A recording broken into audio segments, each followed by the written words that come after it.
do not expect to rule democracy-loving Athenians as you might barbarians. Well, in the weekend Wall Street Journal, there was a long discussion of Viktor Orban, the Hungarian, I believe, prime minister. That's correct. And he talked a bit kind of the opposite, a little tangential to this, in that what right do a people have to maintain their ethos, their character as a people? And so this leads to, I mean, the guy was far more sophisticated than I thought when I started reading this article.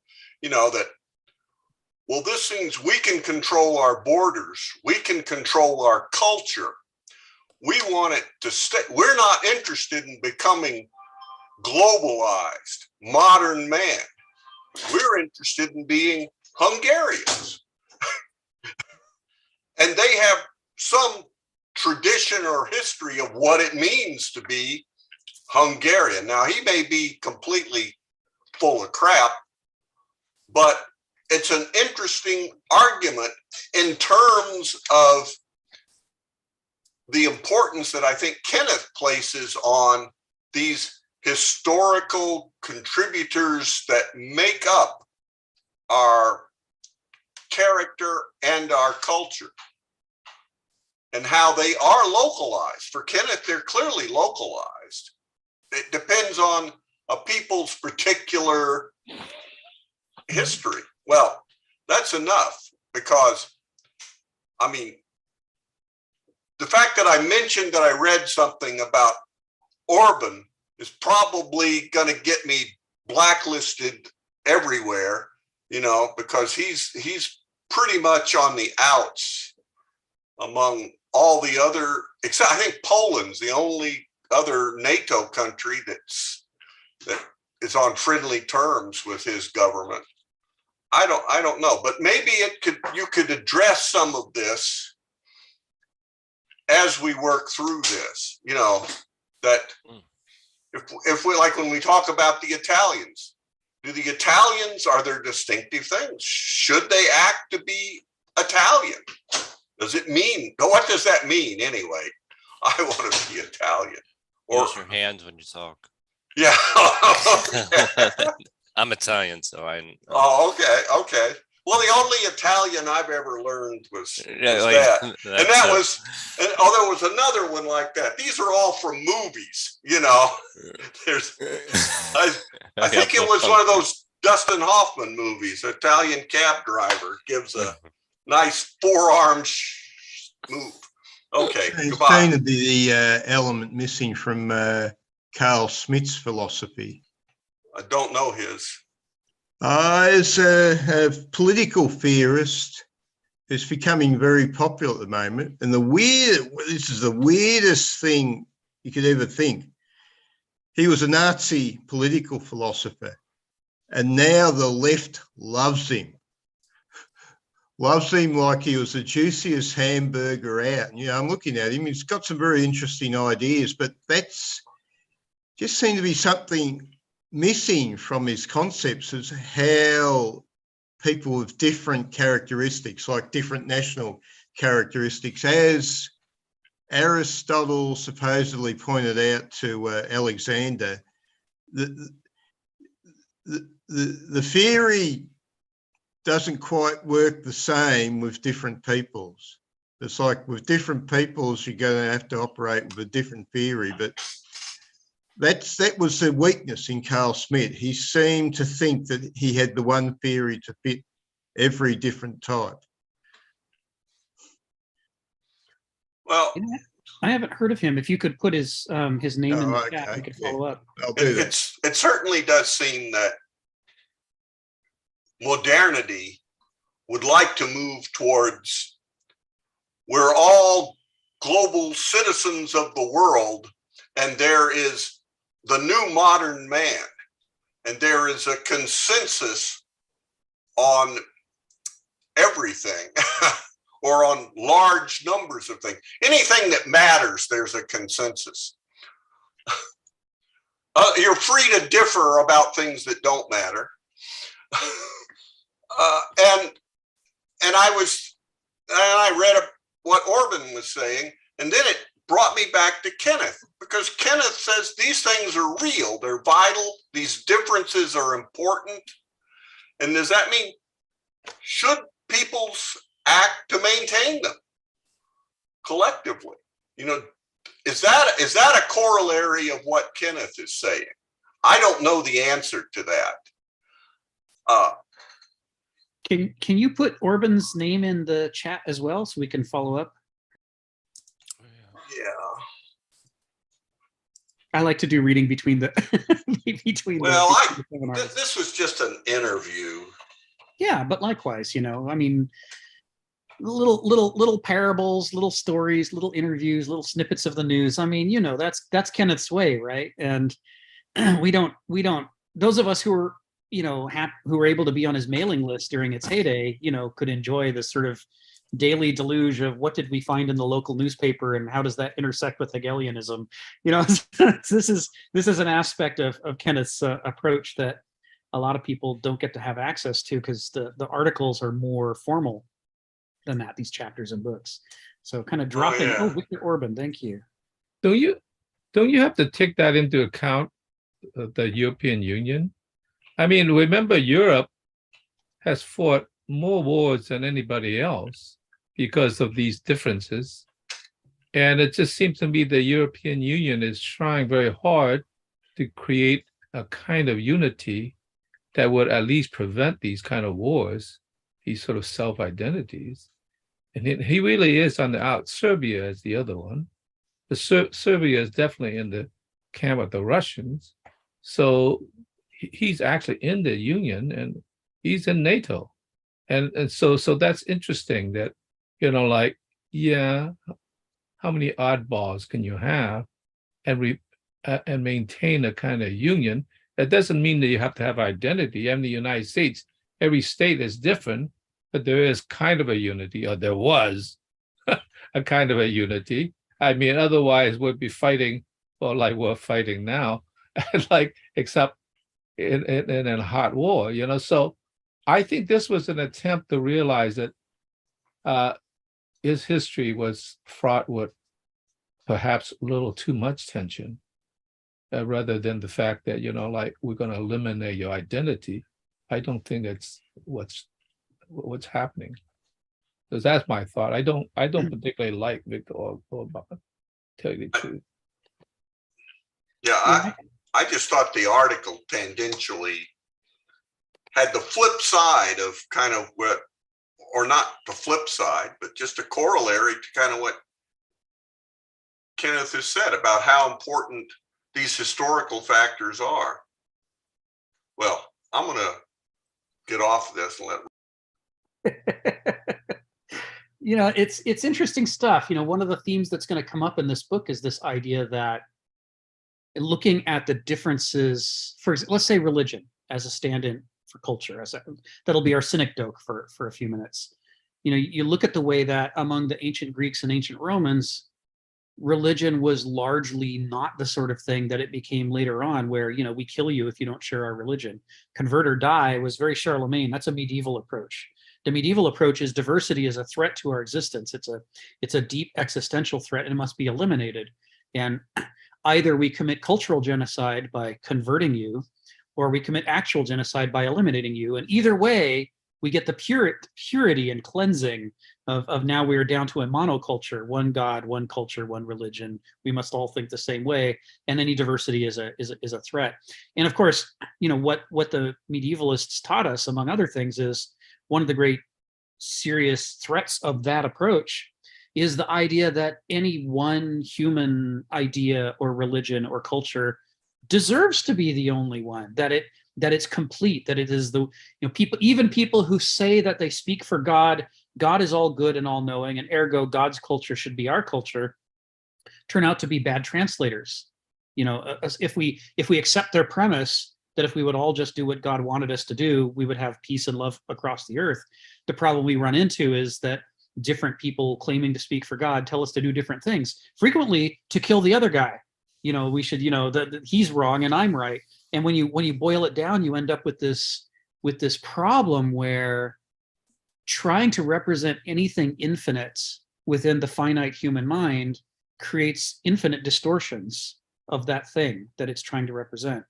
And ergo, our solutions can't be the solutions that would work for any kind of infinite being, because we're never going to be that. We need solutions that work for finite beings, where we only see the world and the truth aspectively, glancingly, in fragments, and where each one of our perspectives introduces as much distortion as it does, fidelity of representation. And so from that perspective, which was sort of taken, this is why this is very relevant, taken for granted by the ancients. This was taken for granted by the ancients as the truth. For them, the difference between the infinite and the finite was incredibly important. The reason they put man at the bottom of the stack, under the gods, and put the gods under nature, was to reflect this idea that the more like a person you are, the more fragmentary and distorted your understanding is, and the less you should be treated like an authority, the more dangerous it is to mistake you for an authority. And so they wanted to blanket our inadequacies in a context of virtuosos and other examples that could help remind us over and over not to do what comes naturally to us, but to stretch beyond to the larger nature that encompasses us. This is why Heraclitus even uses this language. Man is not rational, only what encompasses him is rational. This idea of wrapping up, so solving the defects of human character prosthetically by wrapping them up in a blanket of divine character and natural character around that maybe altogether that would be enough for us to survive. And so for this, I come back to this point over and over because it's just so descriptive of the differences between the three epochs, that among the ancients, if the Greeks encountered a people that had a different religion, they would try to match up their gods with the Greek gods. And whenever they found a hole where the other people had some sense of the divine that was missing from the Greek pantheon, the Greeks' immediate response is, well, we have to adopt that god, because you clearly see something about the divine that we don't see, and we know that's going to get us into trouble. That's going to be a blind spot for us. So we need to learn from you what this other aspect of the sacred is, so we can add it to the mosaic that we're making in our polytheistic construction of the sacred. Even the Romans, who were deeply anti-philosophical and very obsessed with their own culture, right? Rome is the one city, the eternal city, the shining city. Everything is going to be organized around Rome. They had what would later become familiar to us in the medievalist structures of monotheism. They had that at a cultural level when they're saying, Rome is the most important place and that will be our organizing principle. And yet, still, when the Romans would conquer some other people, they would let those people have their own temples and their own religion, and they might even erect temples to those divinities in Rome itself. So this notion of a single perspective being the legitimate one was absent. They had what he's talking about in this paragraph 4, what Donald's talking about. This is all very central to the ancient perspective, that what we understand as mortals is fragmentary, and therefore what we need to try to approximate the truth is a mosaic, not a painting. Didn't Plato have the metaphor of weaving?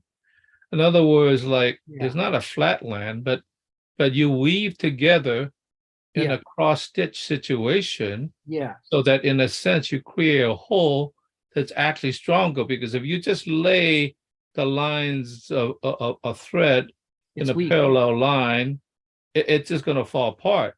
Exactly. But the weaving itself creates the structure itself that has enough diversity, but also interlocking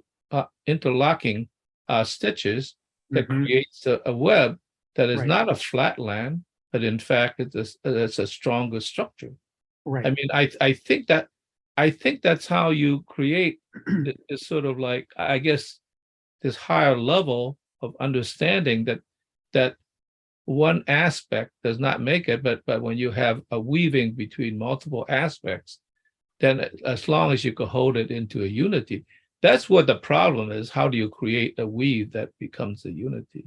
Well, this Right. is where it gets interesting when we contrast that ancient perspective with the medieval and the modern, because the medieval response to diversity is not that gives us a better chance to approximate reality. It's we know what reality is. Shut up, do it our way, or we're going to kill you.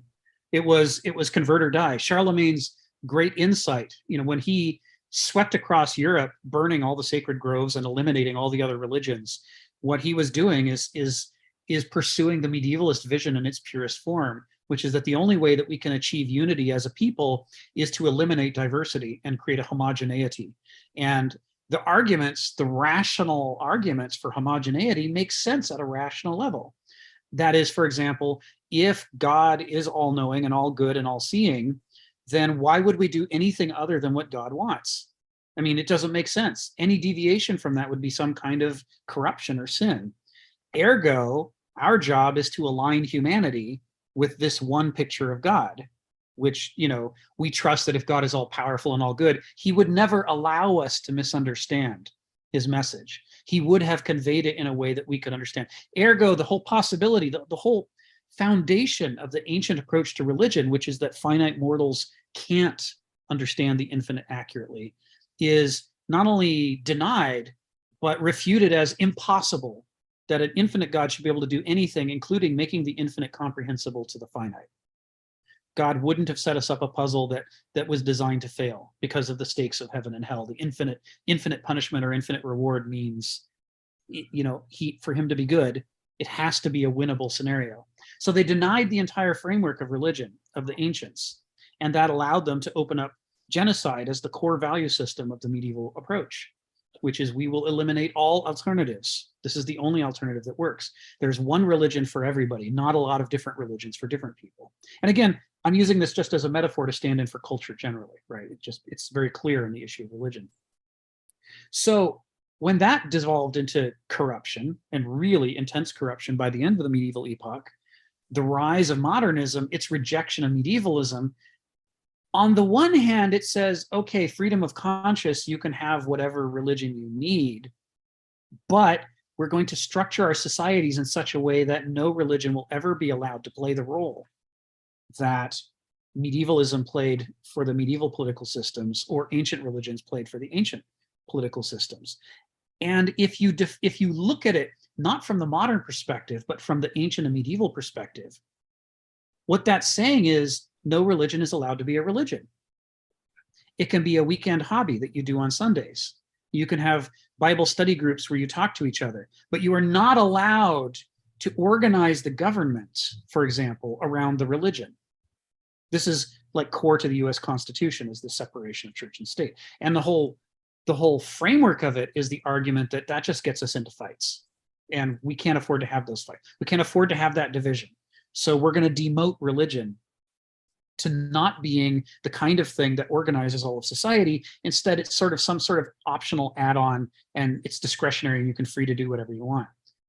That is to say, what moderns are saying from an ancient or medieval perspective is that we will achieve a genocide, a cultural genocide, and the way we will do it is by saying no one gets to have a religion in the old sense of the word. You can have a religion in the new sense of the word, where it's not allowed to act like a religion from an ancient or medieval perspective. And we will say that that is diversity. But what it actually is the opposite. It's the continuation of the medieval program, only reducing the number of religions from 1 to 0, and calling the results of that toppling of the throne, the thing that you do only on Sundays or occasionally, that's going to be called a religion, even though it doesn't function as one. What Kenneth is arguing throughout this book is that this is also what modernity does to culture in general. You're allowed to have all the flavors of culture you like, so long as they don't get in the way of the market, they don't get in the way of international treaties, they don't get in the way of globalism generally. That is to say, they can't do the thing that culture is supposed to do, which is to be a fundamental organizing principle for our lives. It's only allowed to be like flavors of ice cream, or whether you go out to a Mexican restaurant or a Chinese restaurant, or what color of clothing you wear. It can be these little things that don't matter, but it can't be the central focus of our lives, which it was until modernity. So this is why I'm really interested in this discussion about Viktor Orban and others, is like irrespective of their actual politics and what's happening in detail, is this underlying question that Kenneth's putting at stake throughout this book, which is, are cultures allowed to be cultures? Or from the perspective of anybody but a modern, would we have to put quotation marks or an asterisk around the word culture whenever we use it, or around the word religion whenever we use it, or so on, because modernity cannot tolerate those things functioning the way they always did function until now. So that's what's interesting here. Stephen and then Phil, go ahead. This is what I was saying to the atheists on the weekend. I said, they wonder about my spiritual view. And as I say, I'm not a formal Christian in any sense. You could call me a Neoplatonic pagan if you like. That is, I accept all the gods. Then they looked at me like I was insane. How can you believe in all the gods? How can you know all the gods? And I said, well, I don't know all the gods, but I accept all the different spiritual perspectives. They said, well, you're insane. And I said, well, I thought about it and I thought, hey, the Romans did that. Were they insane? They were actually quite successful for a long time. I don't know if you got a chance to read that a bit about Steiner, the one Steiner lecture. Now Steiner is curious. He was a bit of a nutbag, but the interesting thing, he spent time working in the Goethe archives, and he was invited by Elizabeth, Nietzsche's sister, to edit his work. So he must have had something going for him. I get the feeling that he learned a lot of stuff, a lot of ideas from these Goethean scholars. And so mixed in all these particular brand of mysticism, there are, in fact, a lot of interesting ideas. And one of his interesting ideas is, to him, there were two types of devil that were divergent. And you might say, to him, goodness was walking the narrow roads between the extremes. Of course, that's the trouble with the word divergence as well. It's like that.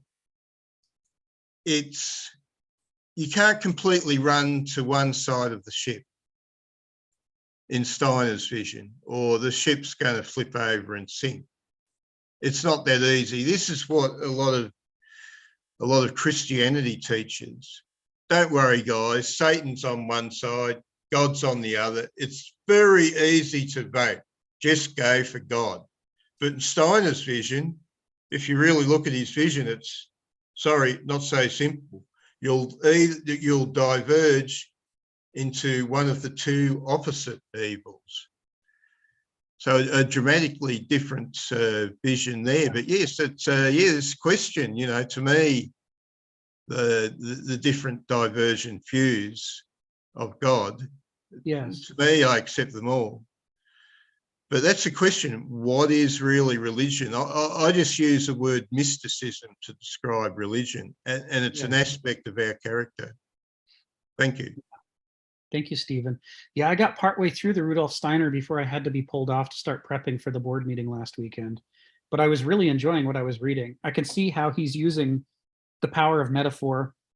He talks about Lucifer and Ahriman as different ways to go wrong. And what you said, which introduced us to it last week, this idea of contrasting the myth of Oedipus and the myth of Faust. I could see you're right. That's really, he's using that intensely to make his points in this essay. So I started by doing searches for Oedipus and Faust and reading those little parts of it, and just enough to get the flavor of what he was doing. And I backed up and started from the beginning before I got interrupted. So I'm really looking forward to finishing this. It's challenging and interesting, and I love things that are interesting and challenging at the same time. So thank you for that. No idea where I'm going to end up at the end by the time I'm done, but that's surely less important than the wrestling. That's what philosophy is about, is the wrestling with the perspectives. Phil, go ahead. Yeah. when you talk about, the modern demotion of religion down to no religion in essence, it quickly reminded me, partially, that perhaps Egypt was already a modern society in this sense, right? I mean, it didn't go as whole hog as the modernity, but it did demote Osiris to ruling the dead, right? And in some sense, the living was ruled by Seth and the Pharaoh to build up the living culture, the manifest culture in reality. The fact that they demoted Osiris, but they did keep the religion to a degree, meant that they had this duality of like worshiping the dead, because Osiris was still important in terms of how should I say, holding the ritual of death, preparing one and making the judgment for the afterlife. So that was interesting that he was demoted, but because death was so important to the Egyptian culture, he was still important. Now, Akhenaten came up later, and Akhenaten actually tried to create a singular religion like the Middle Ages, right? To eliminate everything except the sun, which I suppose is a kind of a reiteration of Ra. The sun will shine on everything and all that. And the culture was just simply too powerful. I mean, the Pharaoh was powerful, but as soon as he died, Right, they roll it all reverted. back. I mean, there was just too much resentment because they didn't want that kind of singularity. And so, because there were many, many gods and diversity, and they didn't want to, rule all those out. And so in some sense, so that total modernity, total Middle Ages failed because they didn't want the singularity. And so they still wanted the diversity of all these gods that were very important in many ways to them. So that's interesting to tie the Egyptian culture to modernity, or at least halfway there. They took a half step there. That's kind of interesting, because I wonder what our culture would be if we had such a, such a pull toward death in the real way. I wonder how that would, you could demote the religion, but but the rituals and the rites of the dead, it's a very important part. Maybe we should do that. I don't know. So that's interesting. Thank you. It is interesting. Thank you. And I really appreciate the insights you have about Egyptian culture and religion and how they bear on this. I think about them a lot because of the way that you introduced them. You've exposed me to a lot of ideas around this that I didn't know. Even though I was crazy for Egypt as a kid, clearly I was just getting a really shallow exposure to it. I think about, Gilbert Murray talks about the way that when Christianity converted ancient Greece, it wasn't at the height of its powers. It was when ancient Greece was going through a stage of despair. He calls it the loss of nerve. It's the 5th chapter, the 5th section of his book, 5 Stages of Greek Religion. And he talks about the way that the promise of the ancient culture had been broken twice, coming up on 3 times at that point. Oh, it was 3 times. It had been broken when the one thing they wanted to avoid, devolving into civil wars like the old Mycenaeans in the Trojan War, that with everything they put in their power towards avoiding that, and then they did it anyway. And they did it with war after war after war. Peloponnesian was just the first of a whole series of catastrophic civil wars. And then the failure of nerve, when on the heels of that, they're conquered by Alexander, right? And they're like, the backwater Macedonians of all the people of the earth, it's those idiots, and they beat us. And now here, with all of our great words, here we are at their feet. How is this even, what the hell is wrong with us? They had this huge frustration and despair. But then Alexander, following, this is what this paragraph's talking about, following Aristotle's advice, seduces them with a vision of glory. What if you could be united and great and spread across the world and everybody else could appreciate this culture as well? What if we are all, Hellenistic together? And they're like, well, okay, maybe it's not over. Maybe our glory days are ahead of us. Okay, let's do this. Let's all, and they do all the way to India. They're marching all over the place. They're putting up temples and libraries, and they're thinking, okay, maybe we're about to give up too soon. Look, this is great. And then they're conquered by the Romans. It's like, of all the, even worse than the Macedonians, right? Because the Macedonians, as Alexander demonstrated, could be educated into the Greek culture, but the Romans only took the surfaces of things and were deeply anti-philosophical. And at that point, where the most learned Greeks were slaves to be kept around as the smart guy who knows stuff, who worked for the thug with all the power, which was the Roman model. They're going, our very strengths are working against us. Instead of being at the top, we were at the very bottom of the social order. I don't know how any of this happened. None of our plans for the future have worked. And then along comes Christianity that says, it's not your fault. It's okay. You didn't screw up. It's just the way things are. And, here's a way out. And Gilbert Murray says, the Greeks pounced on the way out as really the only option they could think of to turn the repeated despair and frustration of all those failures into a virtue. They could say, oh, it's not that we are especially bad. It's that it is the human nature to be fallible and not able to handle these things. And that's why we need the new God. The new God will give us what we're missing. And he will free us from the cycles of frustration and despair. And thus they became the great proselytizers, because it was exactly the message they needed to learn when they were at the very bottom. It's interesting.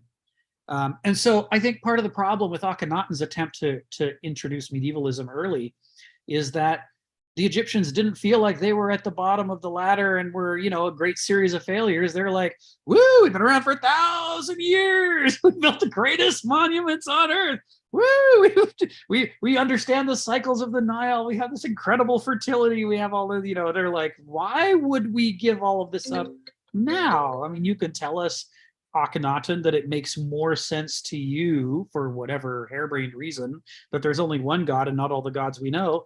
But so what? What possible power, convincing wise, could this argument have compared to our lives, which are going very well? So we don't need that novelty. So you can see the difference in reaction, right? It makes perfect sense. The Greeks needed a change. And this is a theme that Aristotle and others talk about, right? The willful character ripe for change. This is how the story goes. It's not a story unless it starts with a willful character ripe for change. And the Greeks were ripe for that change. And for them, Christianity became this whole story. Whereas for the Egyptians after Akhenaten, or just before Akhenaten, they were not ripe for change. The exact same apple could be rolled out before them. And they're like, okay, that's an apple. Meanwhile, back to what I was doing. They were not the starving man desperate for the apple, right? The way that the Greeks were. So it's interesting. This again goes to this theme that he's talking about in here, which is form must be intimately correlative to its specific matter. It's why you can't generalize too much about people. It's like, that you are Homo sapiens is all well and good, but the question is, where are you right now in your character, in the story of your life? Because at some points you are going to be ripe for change, and at other points it's just going to wash off you like water off a duck's back. It's not going to have the same impact at all. I run into this all the time. I'm constantly in my job. I'm working in programming language standards committees that are trying to figure out what the next edition of the programming language should look like. What are we all going to agree on? And it is like herding cats. Everybody has a completely different set of interests. They have different goals, and trying to get them to agree on a standard that we can all share, that we're all going to have together, is incredibly hard. And part of it is they each want to stamp it with their own personal aesthetics. I like the color green, so all these things have to be green. And the other guy says, no, I like purple, so they all have to be purple.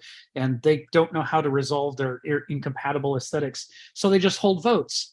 And sometimes the guy who likes green wins the vote, and some parts are green. And other times the guy who likes purple wins the vote. And so some things are purple. And you look at the resulting language and you're like, it makes no sense which things are green and which things are purple. And it's because it was random who came in that day, who voted, what mood were they in, blah, blah, blah. And you end up with this incoherency, trying to force a story on a people that isn't ready for it. And it's not going to work. And conversely, if the right story comes along for which a people is absolutely ready for, you don't have to force it on them. They will pounce on it ravenously. There is this issue. There's a term that Kenneth likes to use, kairos, which is the moment that is not like other moments. It is the moment when things are ready for a specific change.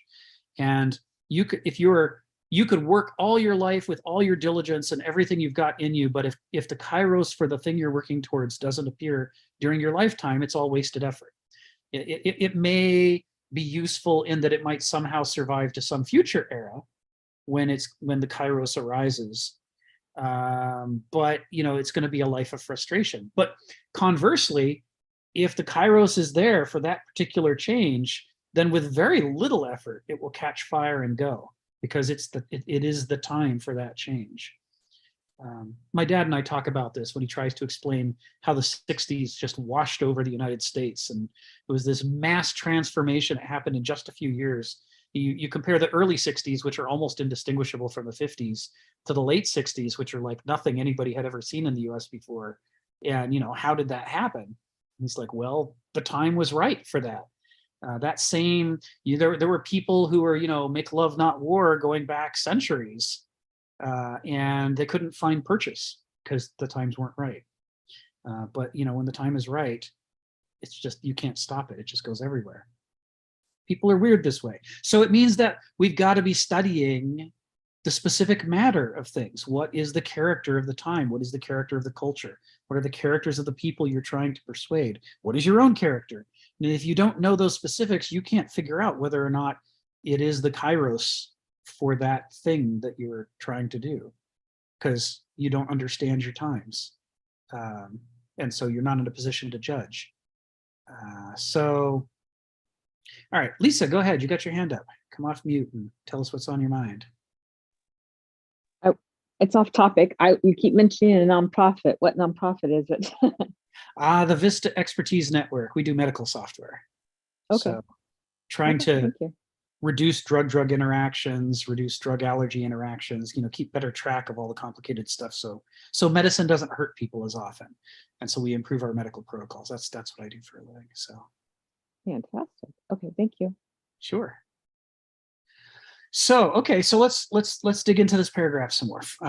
Form must be intimately correlative with its specific matter. We talked about, as Aristotle advised his conquering pupil Alexander, do not expect to rule democracy-loving Athenians as you might barbarians. The fit of form to matter is decisive. And this is why, to the Greeks, thinking about religion and thinking about the nature of the divine, it would have to be the case that nature was higher than the gods, because the gods could only create within the matter of nature and according to its lawfulness. And that's what eventually led them to thinking that rather than fighting the lawfulness of nature, the Greek gods were expressions of the lawfulness of nature. Zeus doesn't rule by dominating, the skies and the storms and lightning. He dominates, he rules because he is the skies and the storms and the lightning. He's not fighting against the matter of nature. He is a reflection of the matter of nature.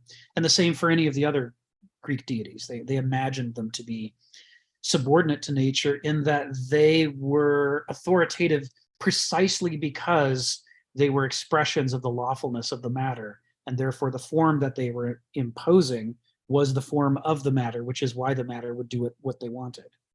They wanted the things that nature was prepared to do.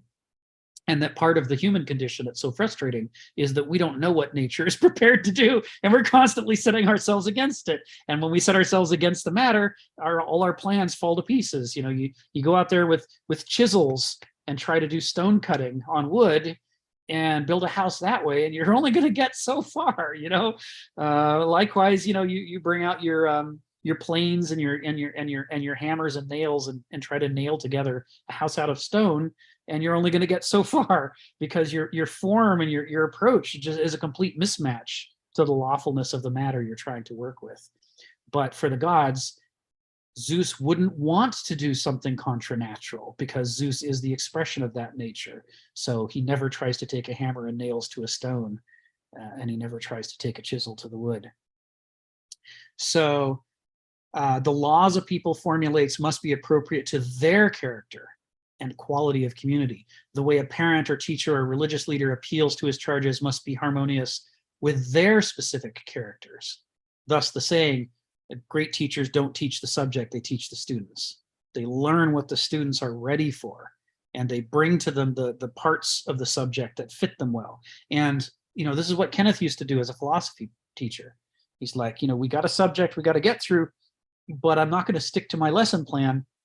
I'm going to listen to the things, the questions you ask, the interest that you show in things, the resistance you show to things. And based on that, I'm going to adjust my plan on the fly to feel out, you know, the things you're ready for. I'll give you those first, and they'll dilate your perspective and open up new interests that you don't have before we talk about the thing you're interested in. If I just say, no, I don't care what you're interested in, I'm gonna cram this piece of information down your throat because in my plan it comes first, then they're not gonna learn it well. And rather than dilating and opening to the subject, they're gonna constrict and resist it, and then they can't learn it. Humans are not utter exceptions within the entangled order of nature, but indeed suffer its dilemmas in acute ways, that we, you know, noesis, the ego, the intellect, the planning faculties of the mind, the pattern making faculties of the mind are willful. And being willful, as Hegel says, they're centered in the power of negation, in looking at the things we don't like and pushing them away from us and trying to impose our will upon them and saying, no, I want to eat now. Or no, mama, I don't want to eat the vegetable. I want the cake. I do too want it. You know, it's like the willfulness of that part in us. It can lead us to imagining. In fact, it not only can, but according to Hegel, it has to lead us to feeling like we are separate from the world. Noesis is a faculty of separation, of division, of schism, of pushing away and abstracting out of. And thus, by creating that distance, we give ourselves the freedom to consider things that aren't true and to wonder how we could make them become true, how we can impose our desires and fantasies upon the world through proper planning.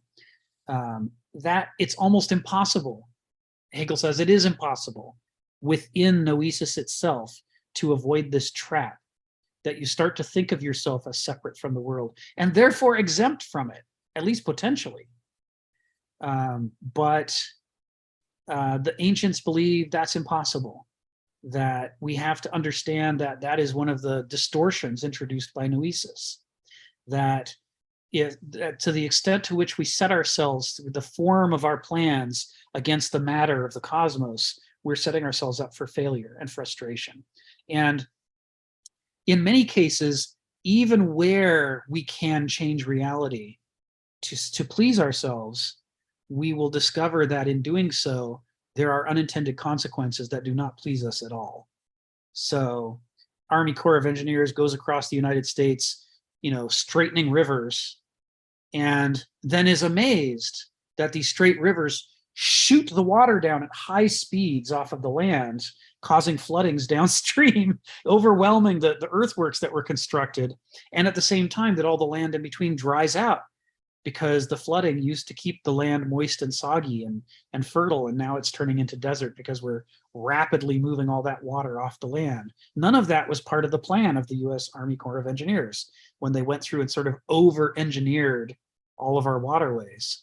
But it happened anyway.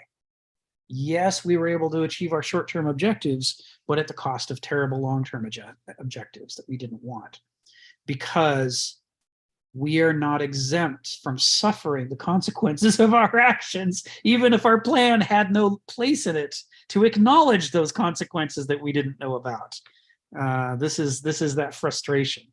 The noesis imagines itself to be a little god, but in the medieval style that can set itself apart from the world and impose itself on the world. We'll come back to this, but Lisa, you got your hand up. Go ahead. Come off mute and tell us what's on your mind. Okay, so in a classroom, while you talk, I see my patterns of how I am in my classes I take, or in college how I was, and also in the environments I step into now. It's all about questioning. I mean, I sit at the front of the class and I question the heck out of things. And it's just to open up and get more information from the wise one up front, and to possibly get some type of interaction going with the people behind me, and learning from that process. And I interject that activity and what arises is a lot of resentment toward my approach. Is this because of the noesis that you speak about or define? So there's a lot of reasons why this happens, but part of it is that for a lot of people, first of all, I learned the same way you do. I always want to sit up front. I always want to engage in questions. I want to try to stimulate everybody to talk. That's how I've always been a student. Yeah, but I can see that in you, definitely. I see the similarities. But at the same time, I understand what you're talking about the pushback, because for a lot of people, school has been traumatizing, and what they want to do is get through the class with the minimum amount of new trauma possible. And they think that they can do that by being quiet and not attracting the attention of the students, and by letting the teacher drone on without interruption, so that there's not too much to memorize. They could just write down the things that they say, memorize them, regurgitate them on the test, and then promptly forget them, but walk away with a grade. For many people, that is the path of least damage, the least threat to them. They're worried about being judged. They're worried about being called stupid. They're remembering all of their past traumas, and they're afraid that by being an active listener and an active learner, you're creating a more complicated environment in which they're in danger, that the bad things of the past might happen again. And that's why they turn on you. They're like, just don't make this more complicated than it has to be, because you're going to hurt us. But what can you do? I mean, this is how you learn. You can't not do it unless you're willing to give up learning. And teachers prefer it. Well, the good teachers prefer it when you engage with the material and don't just regurgitate the answers. So you have an unavoidable conflict right there, don't you? Always have. I've been a threat everywhere. I'm very familiar with this dynamic. And I see this with certain people in all these meetups I attend. Okay, I'll let you get back on your topic, because I love the information. Appreciate it. Thank you, Lisa. Geneva, then Phil, then Chris. Go ahead, Geneva. Come off mute and tell us what's on your mind. Yeah, well, I totally relate to Lisa and you. I always sit in the front of the class. I've always got a million questions. And I am annoying to everybody else in the classroom who just wants to get through the information and get out. But my question to you is, you were talking about the Army Corps of Engineers going through and straightening up all the whatever it was they were doing, and the frustration of the consequences. And I wonder about the frustration, because for me, it is at that point that something else is born in me, something new, something different, another direction. And I know that somewhere in Kenneth Smith's pages, he says that all of natural existence is pregnant with what is to come. And so I'm wondering if that frustration isn't like the birth of that pregnancy of something new. So even though it's frustrating that what the Army Corps of Engineers did, something else good probably came of that. Right. So I'm just wondering if I'm like on the right track or if I'm just off in no man's land as I have been before. And, yeah. No, Kenneth would say you're right on the money, right? I mean, we forget how much we have to, let me say, I was just having this conversation earlier today. People who were blind their entire lives, but had, it turned out, an anatomical defect that could be corrected. And it wasn't corrected until they were adults. And they had fully functioning minds, they were highly literate, they were communicative, educated, but they are going through the infant's experience armed with an adult mind. They're able to tell us things about the process of learning to see that we all went through, but we've all forgotten. In fact, not only did we forget it, but when we went through it, we lacked the mental development to be able to even understand what was happening to us. And their descriptions are fascinating. I've mentioned this maybe 2 or 3 times over the last 3 years on these seminars, but one of their descriptions is that when you can first see, the world just looks like a wall of color pressed up against your face. It's like a two-dimensional mosaic. They say that's what, they do not see a room with chairs in it. They see a picture against their face, and they don't even know that it's a room. They don't know that that chair is across the room from them because the color is right in their eye, along with the color of the thing that's right next to them. There's no, the concept of depth perception doesn't exist because the concept of visual depth doesn't exist. Like, there's no place to put the concept of depth perception until after you've seen it. They say what happens is they start walking forward, and sometimes they just run into a color and it doesn't let them through.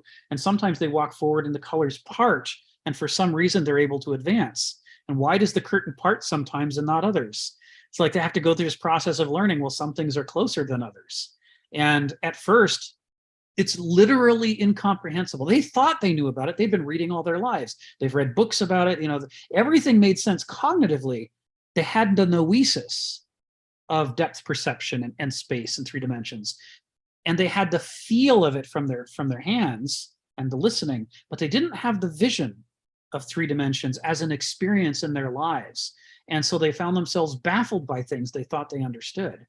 So there is this way in which frequently the process of learning the biggest things inevitably involves the biggest confusion along the way, because you have no idea what dimensions of existence you're missing until you walk forward and for some reason the curtain parts and you're like, well, why the hell did that happen?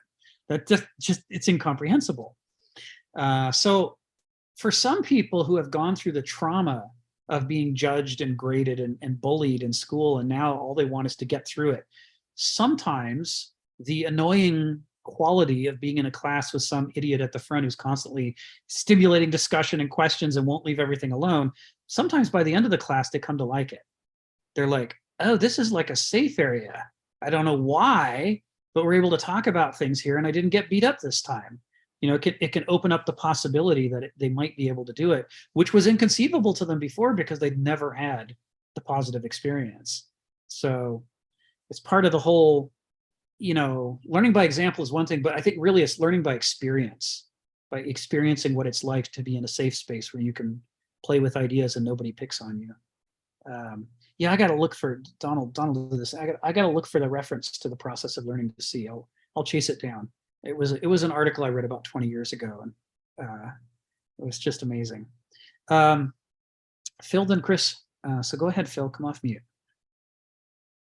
Yeah, I wanted to, I guess, go back to your thing about engagement with the externalities.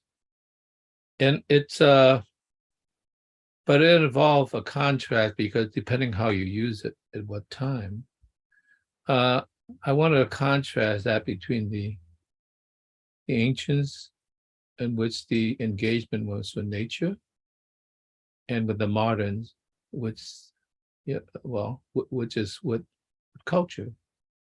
And it's quite different. And in order to say this, I have to quote from the text. Let me see, I remember it begins, the Greeks are aristocratic precisely because they are pessimistic, okay? I didn't start there, but that's the place where I'm going to quote from. The prospect of human communities, social, legal, political order, ever becomes anything other than self-delusive and self-destructive. They regard as a slim and precarious are human beings in general, even contemplate to tell who is most fit to rule, to make critical decisions that bear on the justice and longevity of their society. So that's the quote from there. And I want to bring in the other quote that I just got yesterday from Herbert Marcuse on Notes on Dialectic. And this is talking about the modern culture. Abstraction from this all perspective pervasive condition is not merely immoral, it is false.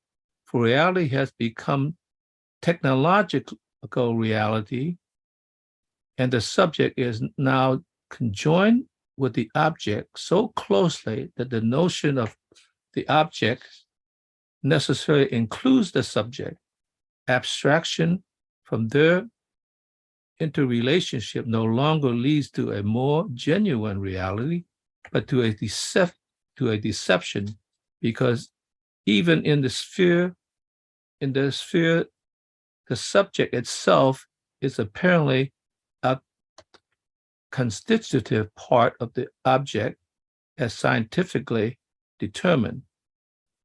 The observing, measuring, calculating subject of the scientific method and the object of daily business life both are expressed as a same subjectivity.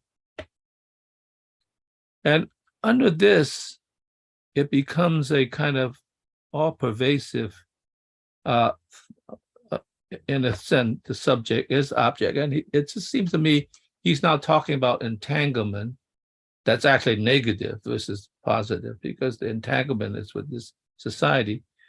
Because what this does is sort of like projects an invisibility into the objectivity that you do not understand. And so therefore you take it as, oh, that's objective, right? Such as capitalism or whatever. The subjective objective entanglement is too interrelated. The concept of falseness, we have the set conditions of our existence. We now must come to realize that the knowledge that wounds must also become the knowledge that heals.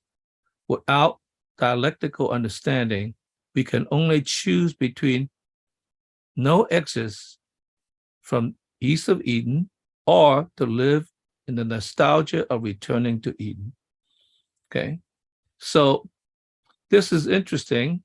And I thought, well, it's like, what did I say?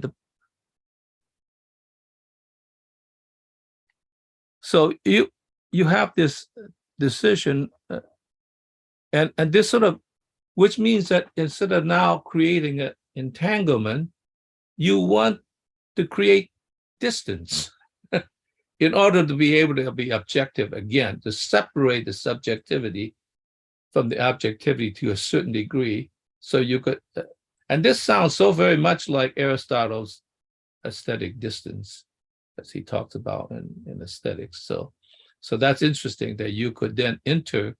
And I think Aristotle wrote that about aesthetic distance in relationship to the arts, because aesthetics, or the arts, or the poetry and so forth, is an engagement in the emotional quality of the thing, okay?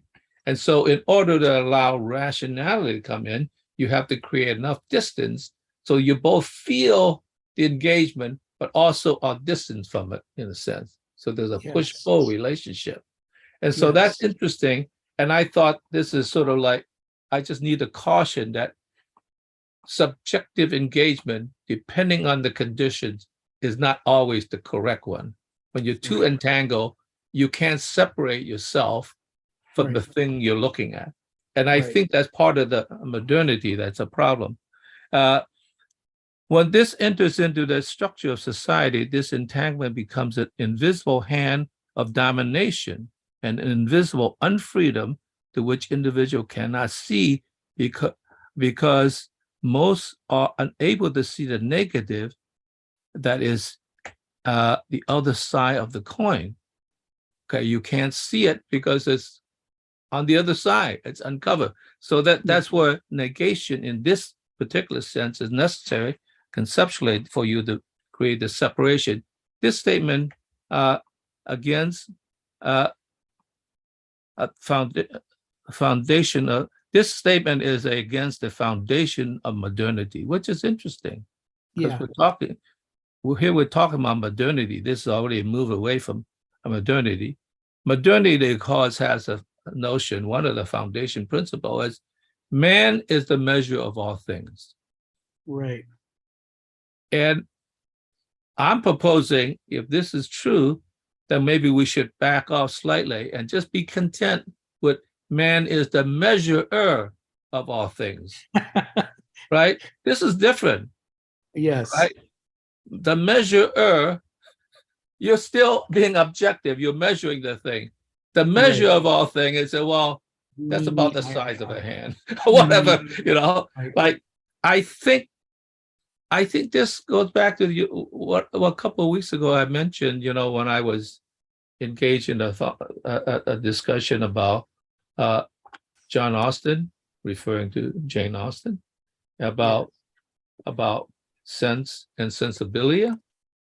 I was Yes. surprised to find that I was the artist among them that was interested in what John Austen had to say about objectifying sensibilia so that it does not become part of the entanglement, too much entanglement.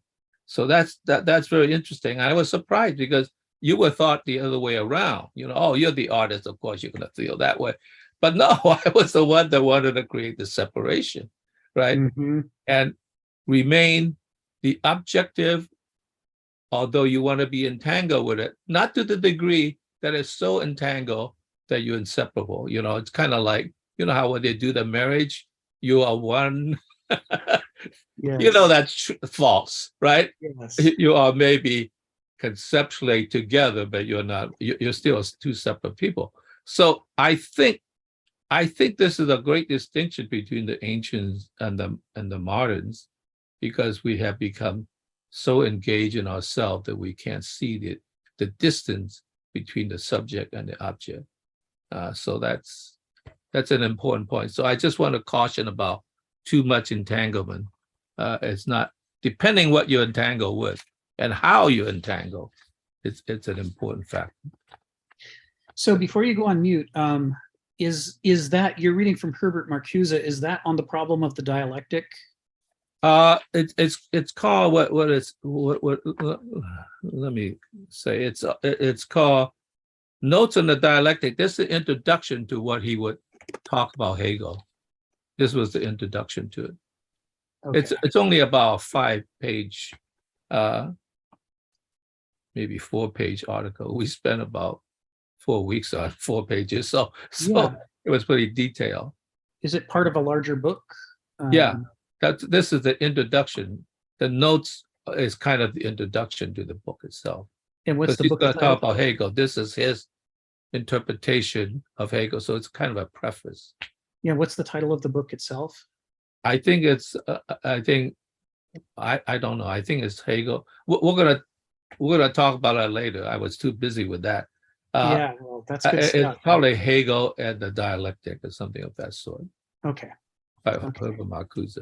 I'll chase it down. Yeah, it's relevant not just for the reason that that you cited, that it is in fact talking about all these issues. And it's certainly talking about them in a Hegelian sense. The struggle between gnosis and noesis, which Hegel refers to as Begriff and Verstand, comes down to this Begriff as a whole forming, immersive, relentlessly positive, yes, this is happening. Yes, I am part of this. Whereas, noesis depends upon the development of the negative, the separation, and therefore it's whole dissecting instead of whole forming, because you extract yourself from the matrix of reality, and you extract the parts of reality from each other. There's all this negation involved, and so I was struck by Marcuse's language because it's just right on the money here. So first of all, thanks for bringing that up for that reason. It's also relevant because Kenneth Smith, before he ever started as a philosopher, started as a sociologist. So he read Marcuse, he read Weber, he read all these guys. This is some low-level bedrock Smithian stuff. And therefore, like we said before, the first time you read Kenneth Smith, you're almost certainly going to misunderstand him because you're going to read the vocabulary and idiom as your vocabulary and idiom, which isn't his. He worked very hard to tune his up to say things differently. But the more we learn who the other authors are, who he's alluding to, the more we learn the quotes and parables that he's using as the framework, the more we learn kind of these other contextual fragments, it changes the way that we read Kenneth Smith's essays, because now we see a word like character, our brain perks up. Oh, character is fate. I know what you're talking about. That's like, suddenly it's not the ordinary word character. And it's the same, Marcuse is going to be all over Kenneth Smith's essays just because of his background. So thank you for bringing it up for that reason too. It's really relevant. So I'm going to call on Chris, and then I'll take us back to the text. Come off mute, Chris, and tell us what's on your mind. Oh, hey. Well, good afternoon. I've been some interesting things people have said. What was being said about how, if you're the engaged student at the front of the class asking questions, and maybe the majority of the class is going to be annoyed by that. That kind of reminds me of the dimension of openness to experience in the Big Five.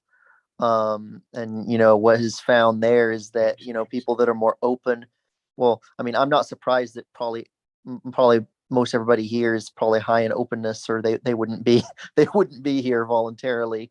But, so if you're more open in that way to new ideas and trying new things and things of that nature, you're probably going to try more good things. You're also going to try more bad things. So, you're going to make more mistakes. So it kind of makes sense to me, that, and kind of relating to the comment about are people self-delusional and things of that nature? Do they care about truth? Well, some people care about truth, and then some other people don't care about truth. Both these things are present in the human population. So I think that there's just, we have both tendencies. Yeah, I agree. Thanks for mentioning that, Chris. Yeah, openness to experience. You're right. There it is, number one on the Big Five. For anyone who hasn't seen it, this is in psychological circles, this is one of the more popular models of human personality right now. They get strong statistical correlation between people with different combinations of these Big Five traits, and different kinds of behavior that we like to characterize or measure. So it's if you haven't seen it before, it's a real popular frame of reference. This is after Kenneth Smith's time when it comes to when he was reading Freud and Jung and so forth. So you're not going to find a lot of direct reference to these things in Kenneth Smith, but they're trying to talk about the same things, human character, human personality, and so forth. So yeah, thanks for bringing that up, Chris. Good point. So let's see, I guess. Oh, Joseph. Yeah, come off mute. Tell us what's on your mind. I just have a quick question. I was just wondering, what is Kenneth's thoughts on Jung? If I know that's a little off topic, but if you could just briefly summarize, because I see when I read a lot of this Kenneth's work, I see that he's trying to address a lot of he's capturing a lot of the psychological issues that exist within the modern man. And I kind of feel like Jung has done the same thing, essentially, is, addressing the modern psyche. And so I was just, it's hard to get a feel whether he is, whether he agrees with Jung, or he would probably think that Jung is maybe going down further, a different form of modernity in a way. Where Kenneth is telling us, look, we already have a lot of our answers within nature, and the Greeks had a lot of solutions for us, and that we should look less analytically and, more from a behavioral aspect of things from a natural standpoint. So I was just wondering if you could make a brief comment. I know that's a really Sure. big question. It's a little off topic. It's not fair, but It's fair. I can give you a short answer. Cool. Short answer, which is that, okay, it's not as short as other people would give you, but generally speaking, think of them as two orthogonal models of human character. He's not opposed to Jung, and he's also not pro-Jung. Instead, what happened is Kenneth did a lot of his reading as an undergraduate during the paperback revolution of the 60s, when many works were becoming popularly available in paperback form, which made them affordable to underemployed and underfunded undergraduates like Kenneth Smith was when he was studying. And so he read most of the things that got made into paperback form. And Jung was out of fashion at that particular moment. And so his stuff remained in hardcover until later. Jung didn't really get a lot of paperback versions of his works until after Kenneth had already graduated from college. So as a result, it's not that he hasn't encountered Jung and read about him later, but that Jung was not a formative experience that struck him early on, the way that, say, Weber or Marcuse or Hegel or others were. So it's always an interesting thing to do, to look at Jung and look at Smith, go back and forth between them and draw connections. But when you do that, and it's worth doing, but when you do that, you just have to remember that this is a different kind of operation than when you're drawing connections between Smith and Hegel, or between Smith and Heraclitus, because they were formative for him in a way that Jung wasn't. So it will remain to somebody in the future to sit down and do an analysis of the relationship between Jungian psychology and a Smithian model of character. It'll be fertile ground. There'll be a lot to discover. Even Smith himself won't at this point know where all the connections and contradictions are, because he never spent like 6 months concerted effort working through Jung the way he did through others. So that's the short answer. They're a little orthogonal to each other. Thank you. Sure. So, okay, so let's take this. So humans, let's see, here we go. Yes, Protagoras. Let's get this from Donald. Because of the reference to man is the measure of all things. Plato considers Protagoras and man is the measure of all things. There Socrates discusses with the young mathematician Theaetetus the topic of incommensurables, numbers that have no common measure. Yeah, that's an interesting dialogue. Protagoras comes up. He's right there's the whole dialogue. Protagoras. The full consequences of man is the measure of all things is a subject we'll come back to over and over and over, because it's core to modernity, like Phil was alluding to. So humans are not utter exceptions within the entangled order of nature, but indeed suffer its dilemmas in acute ways. So this is the Achilles heel of noesis, and specifically of Verstanden, that the mode of thinking that's involved is based upon the profound and compelling feeling that we are exceptions to the world, that we can separate ourselves from it, make plans for how to change it, and then impose our will upon the world to make it conform to our plans. This is why noesis exists. It's all animals have some noesis, but usually their noesis is tethered to and subject to their gnosis. Their experience of life and themselves as part of a larger whole is stronger in a cat than it is in a human being. Now, it's very strong in an infant human being, but as people grow up, we develop noesis to a far greater extent than most animals do. And some percentage of us actually flips the relationship, and we become primarily noetic, and our gnosis gets converted into, it gets tethered to and subservient to our noesis. Then we start in that mode. You see this all the time in rational political arguments, where people will cherry pick experiences that satisfy their theory or their ideology. And they may even, in their dialogue, spend most of their time describing experiences, which makes you think that this is gnosis or begriff that they're engaging in, but it's not. They're sharing those experiences cherry-picked out of the whole experience of life, specifically in order to strengthen their noetic argument, to satisfy their ideology. And they've learned that if they present it as though it were begriff and gnosis, they can convince more people. And because they want to win, they learn this piece of misdirection.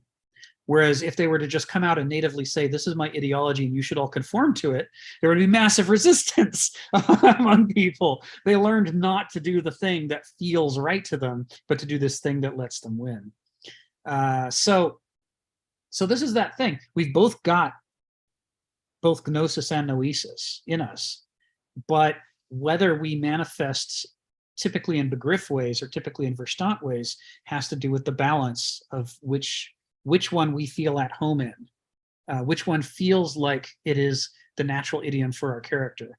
And then we organize our use of both faculties in order to fit that.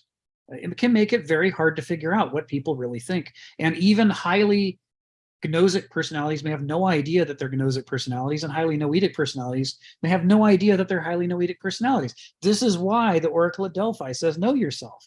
It says people are a very complicated problem. And although it may feel natural to assume that because we are more familiar with ourselves than anyone else is, that we must therefore know ourselves better than anyone else, Hegel warns us, familiarity is a form of confusion. We start taking for granted things that are mysteries and that really ought to preoccupy more of our creative study and investigation than they do. Familiarization is a kind of thought-terminating cliche where it shuts down our powers of investigation because we say, I already know that, so I don't have to look. And Heraclitus says, you do not already know yourself. You could spend your entire life on that one subject alone, and on your deathbed, you'd still be going, oh my God, I have no idea. It's finding things about yourself that are just baffling. And he's trying to tell us that the cosmos within a human being is as vast as the cosmos outside of a human being. And they are equally deserving of study because they are both very, very complex subjects. So this is why he's saying humans are not utter exceptions within the entangled order of nature, but indeed suffer its dilemmas in acute ways, because what we feel is true naturally is not in fact true, despite the fact that we feel it so that it just makes so much sense to us, right? And it's not true on either front. This is the problem of these twin faculties. Each one acts like a gravity well. It draws us into it. It makes us want to take its perspective as the whole perspective and to use the other faculties of the mind as mere tools to be wielded by that primary faculty. And because it feels coherent that way, either to immerse yourself in life and experience and your feelings, that can feel whole and satisfying and complete, or to abstract yourself out of that and say, oh no, that's the realm of confusion and it's bad and I don't want to do that. I want to be in the realm of theory and education and intellect and logic and distance myself from things. I want to hold things at arm's length and judge them and evaluate and make plans. That too can be a fulfilling, satisfying experience that seems to make sense of the whole world. And because each of the two seems to make sense, it makes it seem like you don't need the other one. They each are effectively, through the structure of their feeling, making it themselves seem complete. And what Kenneth Smith is trying to warn us of here, following up on Hegel and others, is that of all the things we have to learn to overcome, that sense that our preferred one-sided mode of life is complete and that we're really seeing things the way they are. Because we are absolutely not. There's a reason why we have both faculties, even though each faculty repels the other and wants to be the only one on stage. the story doesn't work unless they're both on stage arguing with each other. Stephen, go ahead. What do you got on your mind? Yeah, this is another one, where I challenge the rationalists, atheists, that Yes. man is the measure of all things. Yes. I keep on pointing out to them that they've forgotten the subject. They believe the object, we can see the object as it is. Yes. But I said, look, at the end of the day, you got this problem. And you even said it, you guys, you keep on telling me that man's an ape that fell out of a tree. That's your truth. Well, that's your subject. That's where the buck stops. That's your end of term observational instrument is man. But the problem is man is obviously limited and one-sided. So if we're trying to measure all things, we're just measuring it by our own standards. And that's my big problem. Are all the high ideals at the end of the day, me, an ape just saying, what's a better way of getting some bananas? Right. Right. If man is the measure of all things, and we look at the evolutionary history of man, we find that he didn't evolve to be the measure of all things.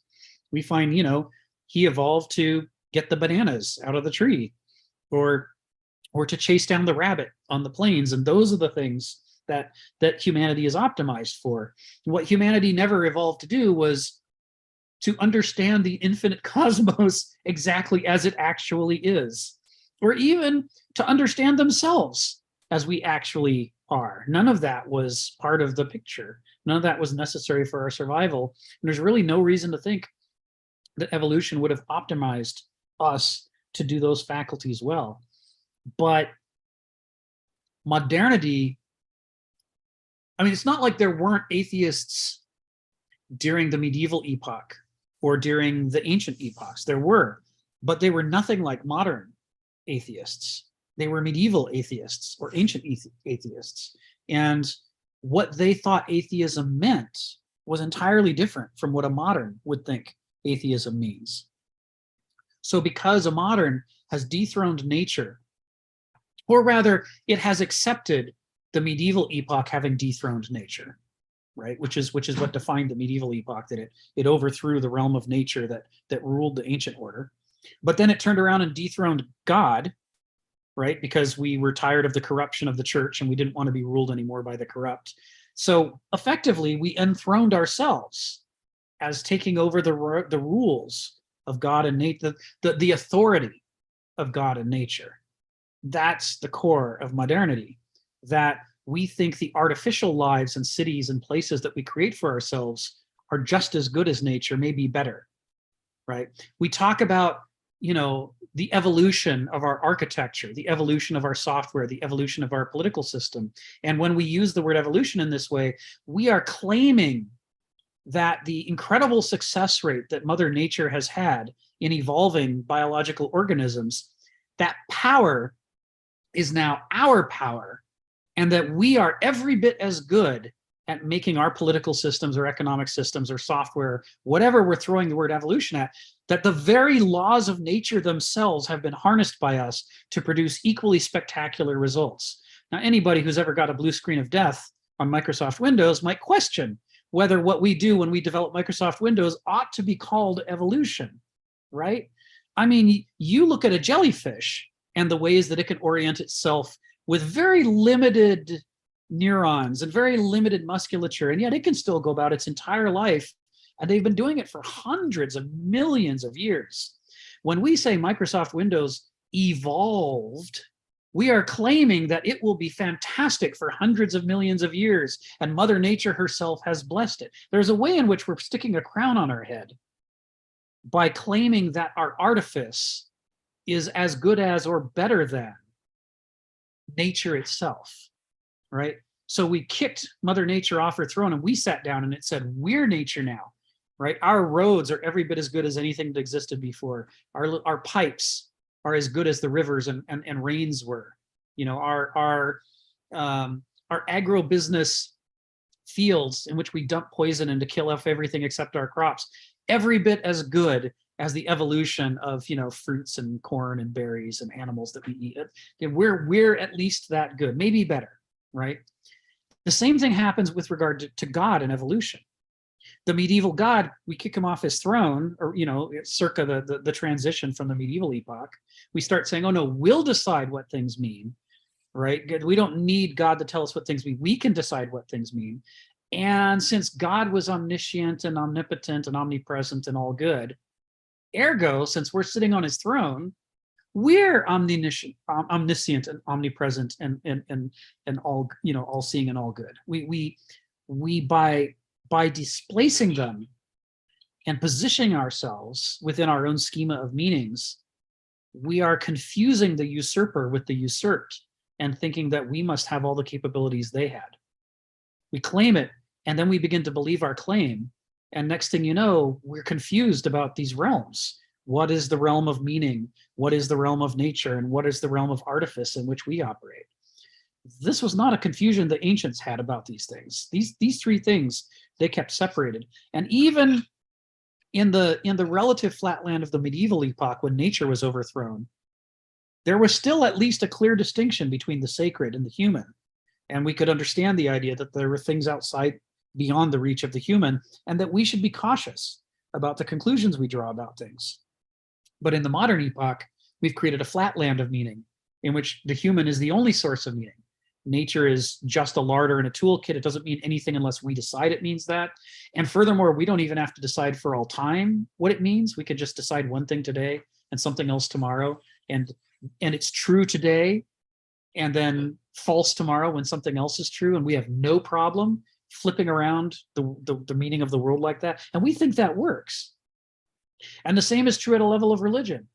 When we decide, you know, the sources of meaning, what is beyond us, we're basically concluding that nothing is beyond us unless we agree that it's beyond us, that we can nominally say what the extent of the capacities of Homo sapiens are. And in all of this, the level of confusion between the finite and the infinite, between the mortal and the immortal, between the realm that created us and us now creating our television sets and computers and thinking that the two are the same, or maybe we're better. All of this is just, it shows a basic confusion about our identity and context that is vast. And so Stephen, when Stephen talks about modern atheists who he's wrestling with, who he sees this massive egotism in, you know, this isn't about atheism per se, because none of us have ever met a medieval atheist. We don't know what it would mean to be an atheist in the 1200s, but we do know that it wouldn't be the way a modern conceives it, in which there could be nothing else is possible. And certainly there were ancient atheists, but they never thought that they were like gods, right? They never thought, now that I'm an atheist, you know, some Roman or Greek wouldn't say, now that I'm an atheist, I'm God, or I'm Mother Nature. They wouldn't have that confusion because they understood there were other things above them and around them that they were subject to. The concept of a life in which the pathos, the suffering of conditions, being subject to conditions, whether you like it or not, was natural to the medievals and the ancients in a way that it's unnatural to and anathema to us. We want to believe we're infinitely free by birth as our right, and that for things to impose themselves on us as duties and obligations and things that we can't change is just, it's heresy. It's burn you at the stake blasphemy. It's like, no, we're free. We can be whatever we want. If we want to fly through the universe in spaceships like gods, then it will happen just because we want it. Like, people believe the Star Trek future is going to happen because they see a picture of it and they think, well, I want that, ergo that's our future. There is this direct line from desire to conclusion that would never happen that way for a medieval or an ancient, because for them, the concept that we were infinitely free and not subject to things was just alien. It's hard for us to get into that mindset because we take for granted this birthright of infinite freedom that we supposedly have. And we don't, Yeah, me want, me get, says Stephen. There is this might makes right, why don't I just reach out and take it thing that is core to modernity, but that modernity does not know is core to modernity, because we don't study the medievals and ancients as different from us. We just study them as less effective versions of ourselves, primitive versions of ourselves. We believe that because we came later, we evolved from them and are better than them, and therefore there's nothing that they could understand better than we do because they're older than we are, ergo inferior, right? The Great March of Progress. All of this stuff is bound up in our self-identity in ways that we don't understand, and largely, if someone like Kenneth Smith turns our heads and points, or Nietzsche turns our heads and points us right at it and says, see, look at what we're doing. That means we think this. Our immediate response is, nuh-uh.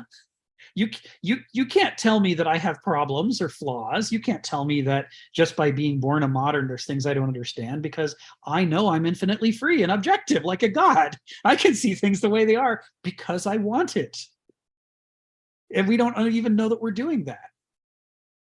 Everybody else does it around us. We take it for granted. We think that's normal.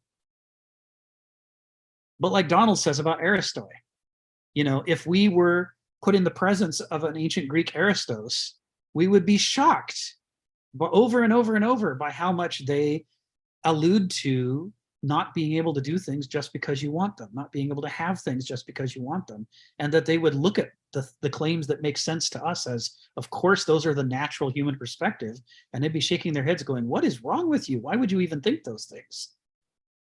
Some of what they'd be confused by is limitations of their perspective, but some of what they'd be confused by is limitations of our perspective, that we don't know our limitations. If you told a medieval or an ancient that they had limitations, they wouldn't rebel before they heard what you were talking about.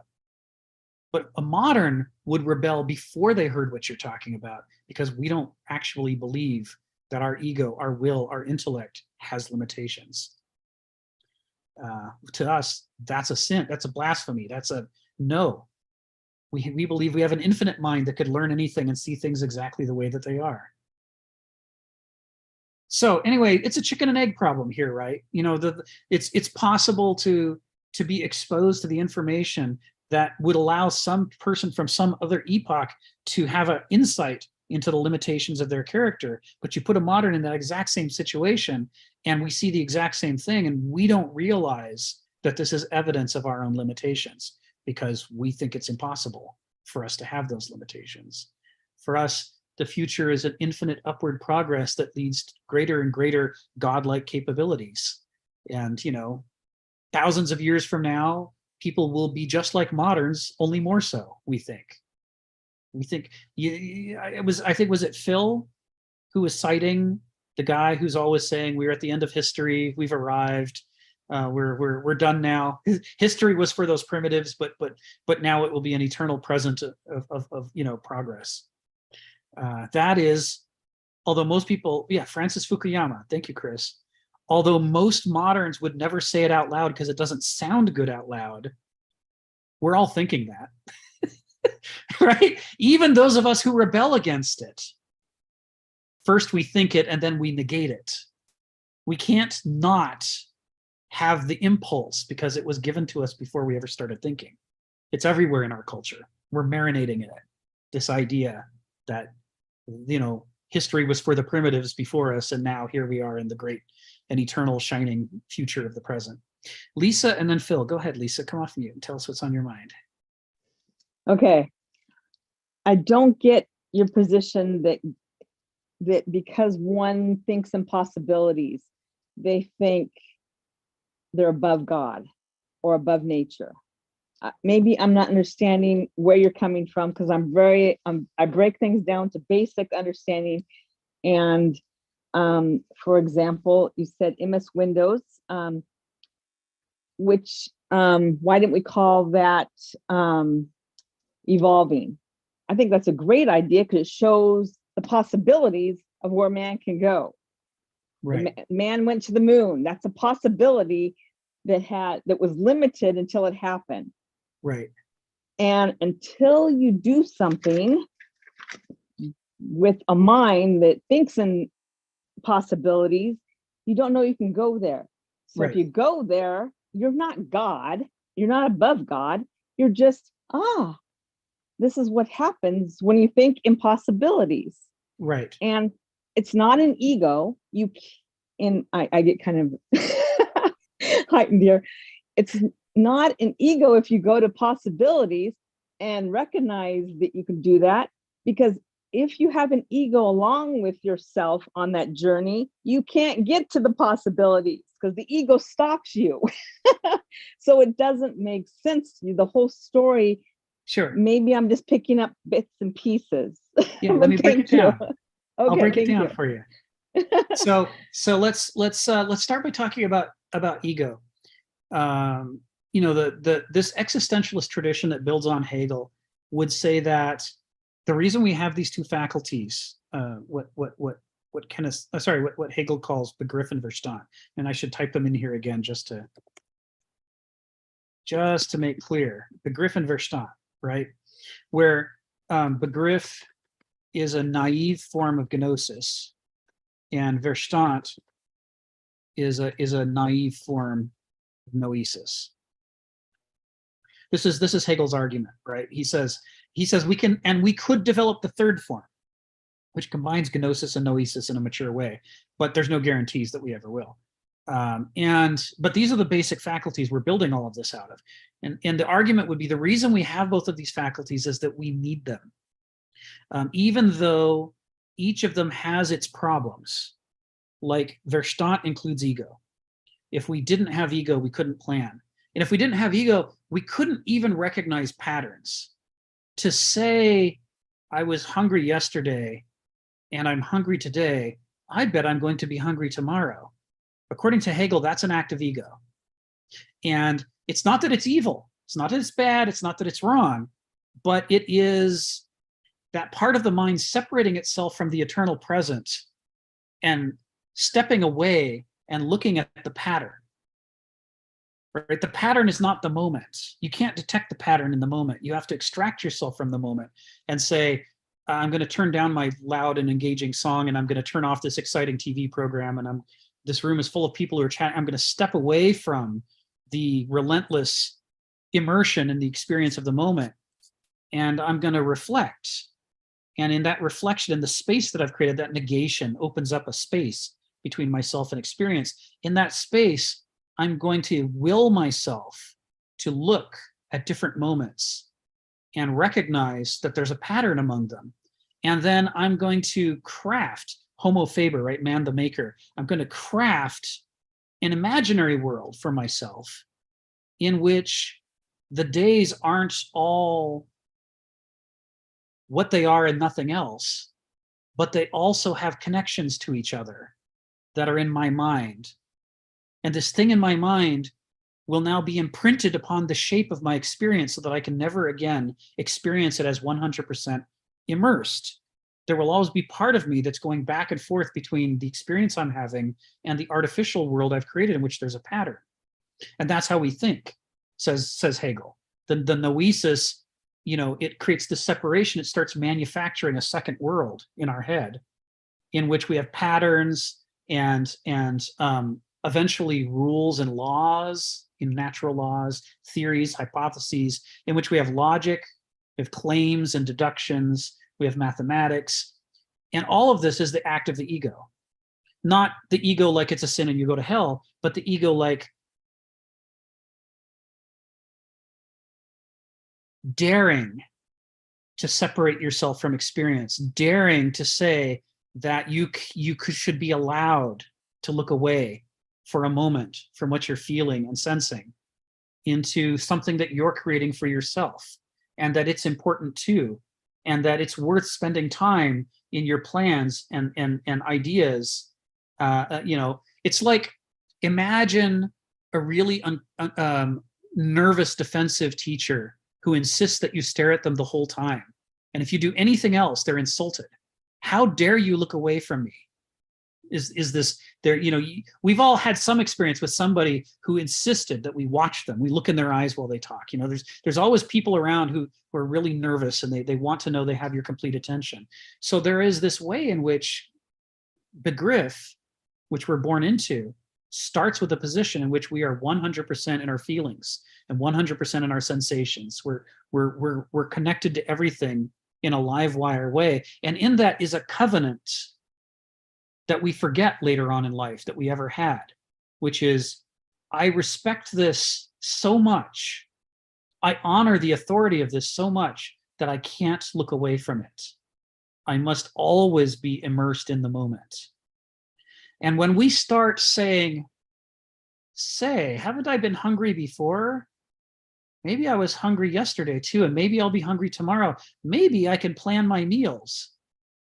The only way we're able to think that is to look away for a moment, right? We're looking at the pattern, but we're not letting ourselves be 100% in the feeling of the moment. And that is an act of, says Hegel, this is an act of negation, of pushing to create some distance. And the distance, the space that we open up, is the space in which we start architecting our perspective on the world, our worldview, our understanding, our learning, and our plans.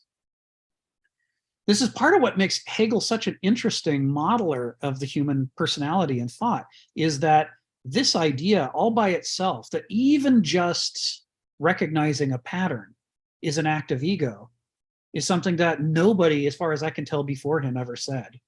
And that certainly it's not the mainstream. Freud doesn't say this. If Jung says it, I'm not aware of it, but he might.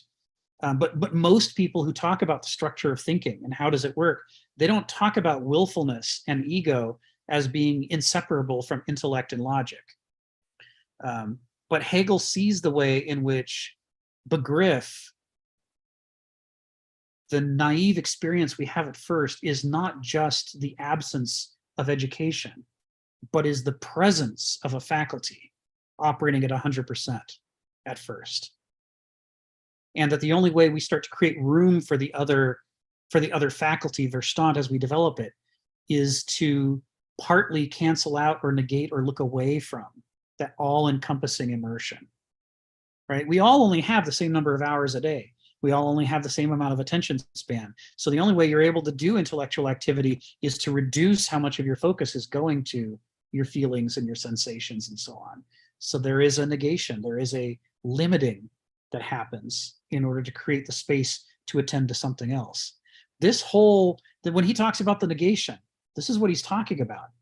Is this creation of a room in which to think and plan. So this is what I mean when I say ego. When we say, well, in the future, we might land on the moon, I don't mean it's a sin to land on the moon. I mean, even to conceive of being somewhere else than you are right now is an act of ego, even if it's as trivial as, I need to go to the bathroom. I think I'll stand up and walk to the bathroom. It's like, well, infants don't do that. They just poop themselves right where they are. They're 100% in the moment. And to merely say, what if I didn't have to poop myself? What if I could walk over 4 feet and go use the bathroom? This is egotistical, says Hegel. And that's good. It's good because it gives us room to develop planning capacity.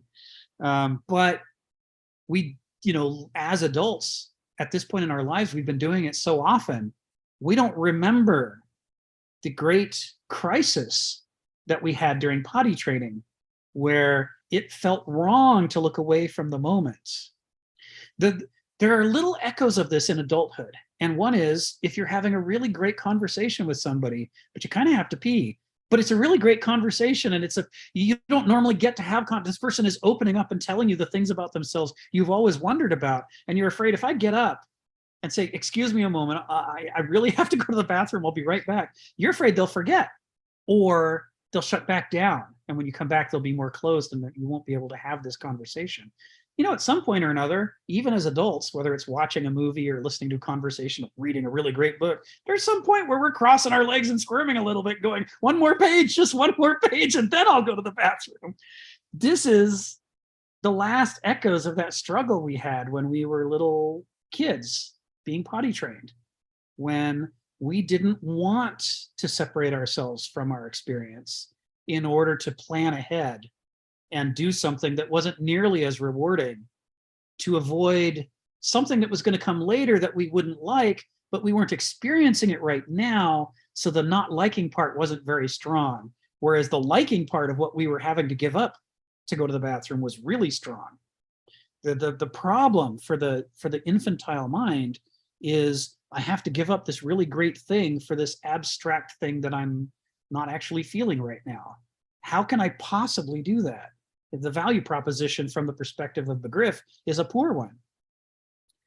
But the noesis over time develops in us, the Verstand develops, and we begin to remember over and over, that wasn't a lot of fun for me when I kept ignoring the fact that I needed to go to the bathroom. So even though at the moment, I don't really feel the crisis of what's going to happen if I don't go use the bathroom, I'm going to do it anyway. I'm going to unplug from the moment, no matter how much fun it is. And I'm going to go do this other thing to head off an experience I don't want to have. This is a remarkably sophisticated action. And Hegel's and the people who follow him are the only people who treat it as such. Thus, ego. He says ego is right in here. Will is right in here. They're core to the ability to plan and to think in ways that we often overlook. And especially because we're coming out of medievalism in which pride was a sin, it's hard for us to hear that ego is a prerequisite for rational thought. But, there's Hegel working it for us, trying to say, no. Yes, it has downsides. The medievals were not wrong about all the downsides of pride and ego. And we see all around us in the world today, ego overblown and the problems it causes. But it doesn't mean that the solution is to eliminate ego, or else we're all sitting there peeing our pants again. We need the ego to help us create the separation, to have the right to think about things and consider things. Phil and then Lisa. Go ahead, Phil. Yeah, I guess what I'm going to say is related to this, but it is a quote from the text, and it's something that I take some exception to what Kenneth Smith is saying, and it's a short quote, but I'm going to discuss it.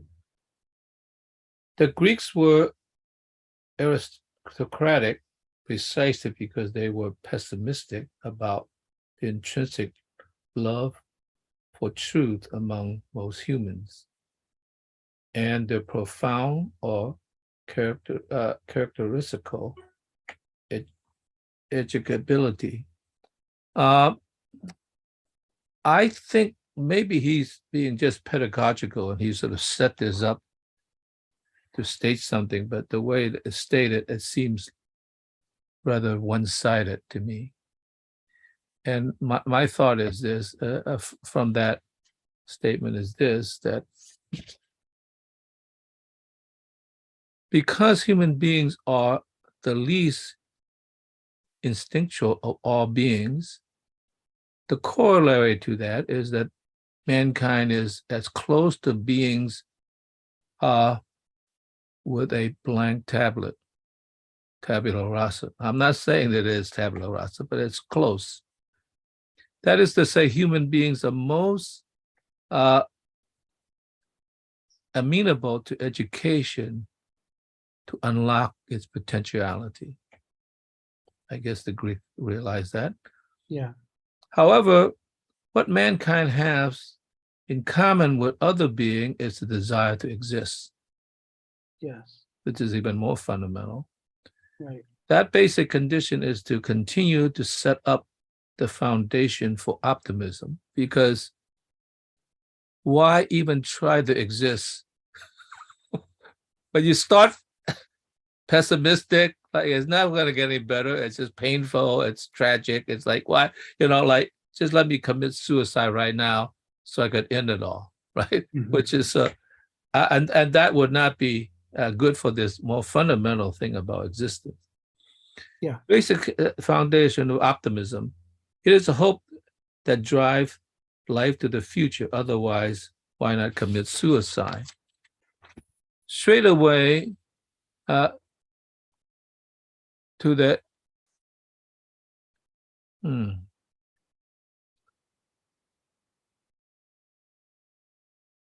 to more tragic. So the setup is that human beings must be educated to a deeper understanding, which is the dialectic. The ability to suffer is the negation of optimism. to sustain optimism, this is not to say, well, you just forget about being optimistic. It's everything is negative. That's not what it's saying. I mean, I think that's not what the Greeks were saying. To sustain optimism in the face of tragedy, because there will be tragedy, there will be suffering, there will be effort that you have to go through.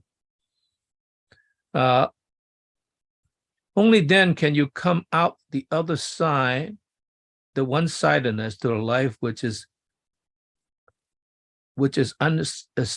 unsustainable, because if life is filled with, must be filled with trials and tribulations, which one must come through to emerge the other side. Living east of Eden, life must persist in a tragic and timeless condition. It is we who chose to eat the fruit of knowledge. Having done so, we have to, I guess, pay our dues. And I think this double-sidedness allows you to sustain actually optimism. Otherwise, the first you run into something pessimistic, you just say, "Oh, I give up. That's it. Forget it." Right? So I think there's something very fundamental in the Greeks, in the theater about, the tragic, the pathos, the tragedy, to set up this second condition, the dialectic that's necessary for sustaining the optimism. Yes. You can't just optimism, you're eventually going to run into something bad, right? Yeah. It's inevitable. I mean, I suppose, what the prince, what is it, Davida? I mean, not Davida. I mean, Siddhartha. He was a prince, and his parents wanted to shield him for all that, and he would just have all the good life, everything is shielded. Just so happened he ventured out one day and saw people suffering and dying. This is not the way it is. So, I mean, you're going to run into it, even if you're very, very shielded. And I think that's important to show the two sides. Yes. I once was in a meeting with a bunch of would-be artists, and we were talking about, sustaining oneself in finance. And I remember I got very, very upset because I realized they were all amateurs, and the discussion was, what do you need every day to sustain you? And this one gal says, "Oh, I need my latte." And I just kind of blew up. Maybe I shouldn't have. I blew up. I actually said, people should not be allowed to live in Athens until they put some time into being at Sparta. Now, I don't worship Sparta. I just mean Sparta will toughen you up enough that you could put up with all the chaos that's going to happen in Athens. So in order to live that life, you have to have a synthesis. I shouldn't say a synthesis because Hegel hate that.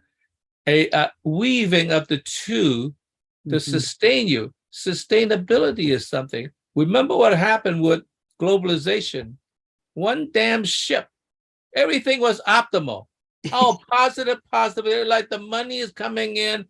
No inflation. Everything. Okay. So one damn ship, and we realized, like, well, wait a minute. Now my iPhone won't come. And so sustainability. And so what happened? People began to realize, maybe globalization is not going to work in at least all cases. We need to pull back and reshore or nearshore something to cut down the supply chain, right? Because it's too deep. So sustainability is also an important part of optimism, because once we have sustainability, you could still do it, maybe not as efficiently as globalization, altogether, but now you could depend on it, right? In some sense. So I think that duality is important, not to say, oh, we just want you to live a life of pessimism. That's not what it means. is to correct you so you can sustain yourself and in a sense live a longer existence and Yeah. something that's actually sustainable optimism. So that's what I want to say. And it's so it's important to see that, you know, the Greeks weren't just, you know, throwing bad stuff at you. Right. Just to say, look how bad things are, you know, like just forget it, go kill yourself right now. No, that's not the point. Well, and on this particular point that you're quoting, the Greeks were aristocratic precisely because they were pessimistic, not in general, period, end of sentence, but were pessimistic about this one thing, the intrinsic love for truth. To what extent does Homo sapiens love the truth? And their assessment is that most people don't love the truth. And that's at a deep characterological level that's very hard to do anything about. But they didn't think that nobody loved the truth and that nobody could be educated. They just thought it's a massive uphill battle to try to deal with this. Well, so no, I disagree with that somewhat, because I think all people have some ability to be educated. So yes, you're right. Most people just like want the good stuff, right? They want the latte, right? Oh, I'm good for the day. I got my latte. No, you don't understand how difficult to be an artist. You know, when you play acting artists, oh, that's sustainable. But when you're going to be an artist, it's going to be tough, and you're going to have. So I think most people could be educated, some more than others. I do understand that, you know, some just can't very well. But I think because we are as close to being blank tablets as possible, I think everybody has some ability. It's a question of how you bring them up as a child, educate them in school or whatever. At least in some way, there's going to be resistance, I know, but nonetheless, I think we don't want to cut that. We don't want to cut that short just to the aristocrats. Right, but you know, this isn't an argument you're having with me or Kenneth Smith, because this sentence isn't about what people are actually like. This sentence is about, you know, in chapter 4, we're trying to say, well, what did the ancients think? Yeah. What is that perspective? And can we understand what that perspective is well enough to take it on and, you know, put it on and take it off? And so core to this perspective is this idea that there is a major problem here. And they don't think it's not solvable, at least to some extent, because they believed in paideia and anthropoculture. And that was why they reshaped even their religion to try to aim in the direction of making it easier for people to clue in about the importance of the truth. But they didn't think that the result of that is that everybody would equally attain a love for the truth. They see that people, for whatever reason, have different characters. And so some people, when offered the opportunity to sacrifice for the truth, you know, some people are going to say, no, I want my latte. And other people are going to go, hell yeah, I'll sacrifice for the truth.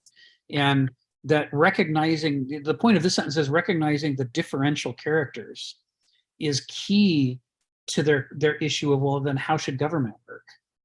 They didn't believe that everybody was equally fit to govern.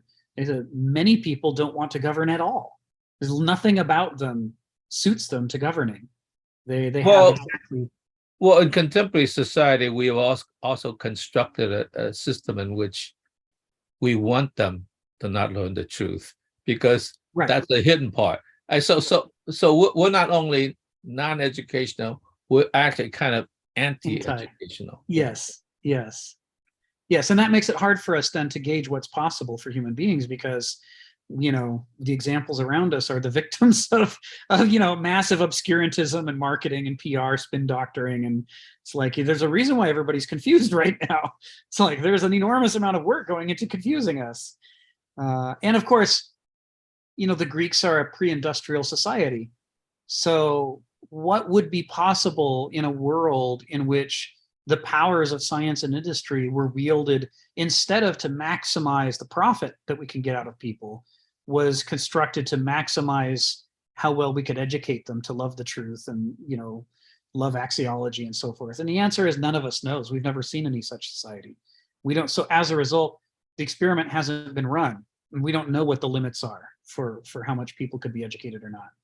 But the Greeks, where they were, justified their aristocratic class society on the basis of their pessimism about, do people love the truth or not love the truth, and their conclusion is you can't just answer it, they all do or they all don't, or they all do to 17%, or there's no number that represents everybody.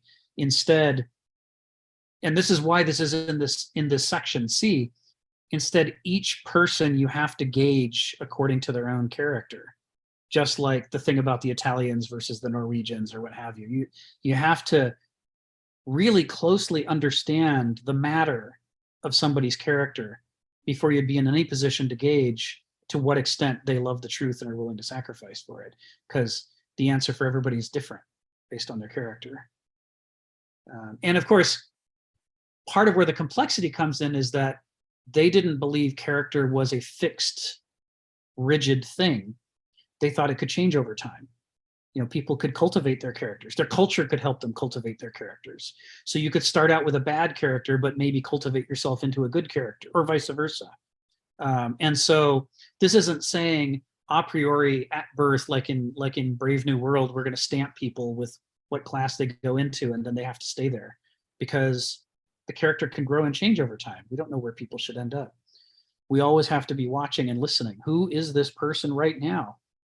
Just like a teacher does, and say, what are they ready to learn? What are they ready to do? And it's going to change as time goes by. So I think the Greek position that Kenneth Smith is trying to describe is a complicated one for us, because it doesn't obey the law of the excluded middle. People, not only as a whole, not only individually, but even moment to moment, it's equivocation, like you talk about, Phil, is the key to this. Watching closely and watching changes over time. So I'm glad you brought it up. It's a critical issue. We'll talk about it some more in just a bit, but I want to call on Lisa and James. So go ahead, Lisa. Come off mute. Okay. So the ego in the world, I think and feel and see, the focus is only on one type of ego, and that's blown up like a big doll. Yes, hubris, overweening ego. And we don't, including myself, well, I knew there was a difference, but I didn't know both layers were called the same thing. And is that you distinguishing it, or is that society or some biology? I feel it's just you putting your mind around it. Yeah, or maybe Hegel. This is Hegelian for sure. Okay. But Hegel's drawing off of Heraclitus and other Greek traditions. And since Hegel, other people like Kierkegaard and Nietzsche and Hannah Arendt and Kenneth Smith have built on these ideas as well. The general idea, alongside Gnothe se aut and know thyself, on that exact same stone pillar next to the oracle at Delphi was also the saying, nothing to excess, mede agan. And Aristotle talks about this in his work on the virtues, where he says, there is no good thing that you can't wreck by having too little or too much of it. Every good thing has some range within it of virtue, but beyond that, it becomes a vice again. And if you don't have enough, it's a vice. And he says, people often like to think about virtues and vices in an atomic way, as though each thing is only a virtue or a vice. But the whole basis of Greek tragedy is the idea that under the right circumstances, any virtue can become a vice, depending on, is it fit right? And this fit, a form to matter, is it fitting its circumstances the way it needs to, or is it misfitting them? So this idea that ego can be a blessing at certain levels and a curse at other levels flows out of that Aristotelian tradition, that things have their pros and cons. For example, raised within an alcoholic family, I was taught the role of the mediator whose job is to please everybody. I was raised to be a pleaser. And there are a lot of social goods that come to the pleaser. I mean, in the family, the kid who becomes the dramatizer suffers a lot because they're talking about the things the alcoholic parent doesn't want you to talk about, and they get punished all the time. And they often end up later in life in trouble with the law or homeless. But the downside for the pleaser is in adult life, once they leave, they're likely to end up with partners who exploit them because they grew up in an environment in which they were being exploited by, a one-sided parent. And so because they pride themselves on their adaptability, they'll adapt to circumstances they ought to just stay out of. There'll be times when instead of adapting, the right thing to do is to set a limit and say, no, I'm not going to accept that. That's not acceptable behavior. And a normal person could do that, but a pleaser doesn't want to say no because they come to see no as a kind of sin. After all, when they were kids, if they said no, they got punished. So they learn to always say yes, even when yes leads them into chaos. Like, this is from personal experience. There's a certain amount of my life that had that shape early on. It took me a long time to clue in about this. So this is certainly true with ego, that, if you are too egotistical, we see the problems everywhere. But if you're not egotistical enough, you just get preyed upon by people who are more egotistical than you are. You need just that level of ego that allows you to set basic healthy limits so that you can have room in which to take care of yourself and to not end up with people who exploit you and so forth. So if you have, let's say I'm the opposite of you. So So say I'm a people pleaser. To be able to call out, and you may be able to understand this because you were there and you got healthy, from my understanding. To be able to call that exploitation out or be able to establish boundaries, know thyself, or it's all over the place. And know thyself is knowing the core. I'm not speaking in deference. I'm asking a question because I seem to be overbearing sometimes. Is knowing the core so that there's a healthy relationship. This say you and I were involved in a relationship. Right. You establishing healthy boundaries, understanding yourself with your core rather than peripheral would make sense to the person like me. Right. Okay, or maybe not, because I don't understand. Let's just say I don't understand my core. Then you got two unhealthy people going at it. Right. Which, okay. That's modern politics in a nutshell. Millions of unhealthy people going at it, not knowing. Okay. Thank you for letting me put that in context. It was kind of on the fly. Thank you. Yeah, it makes sense. So, to bring it full circle, if to the Greeks, the core in understanding these things is your personal character. And the character is not whether you're good or bad, and it's not your personality. It is what are the main drives within you in their different balances and the way that they pull on each other. And for each person, that combination is going to be different, like a fingerprint. Thus, and the fingerprint relationship, you leave a fingerprint on something. It's the same with the character on the coin. The coin becomes what it is when the blank stamp has the character hammered onto the metal. And now what you see is not just a stamp, not just a blank, but the character of the king or the prince or whoever it is that's depicted. This is how they saw the relationship between the possibilities of who a person could be versus who they actually are at that moment. It's like it's stamped onto your soul stuff. The basic generic human personality gets stamped on by your genetics and your experiences to create a specific person who has specific energies at work and tendencies. So in my case, like agreeing with what you said, two pieces of the core, the character that I absolutely have to know about myself are that I was originally raised as a people pleaser and I needed to learn how to say no and how to create realistic boundaries. I had to learn that merging with people was not always a good thing. That doesn't leave space for me to be anybody. Then I just become a reflection of who's around me. So I had to learn not to do that. The other thing I had to learn is because I grew up in an alcoholic family, because I got the bad genetics, I can't drink alcohol ever. And my wife's not an alcoholic. She comes from a family that they're not alcoholic. She can have as much alcohol as she wants because she doesn't want that much. If she sits down to dinner, she might pour herself half a glass of wine some nights. Most nights she doesn't even do that. And she can drink it and it's fine. The next day she doesn't say, well, now I need a bottle. But my genetics don't work that way. My character doesn't work that way. I inherited alcoholic genetics. So in my family, if I have a glass of wine, which I've never done in my life, but people around me in my family have done, the next thing you know, they want 2 glasses of wine and then a bottle, and then it's multiple bottles. And next thing you know, most of the income is going to alcohol and they're making bad decisions because they're impaired all the time. It's not. But you don't know. But you don't know that about you. I do. You haven't, according, you know that if you have one drink, you're never going to stop unless your will tells you that you need to stop. Yeah, the reason I know is that every single other adult member of my family on both sides, male and female, all were alcoholics.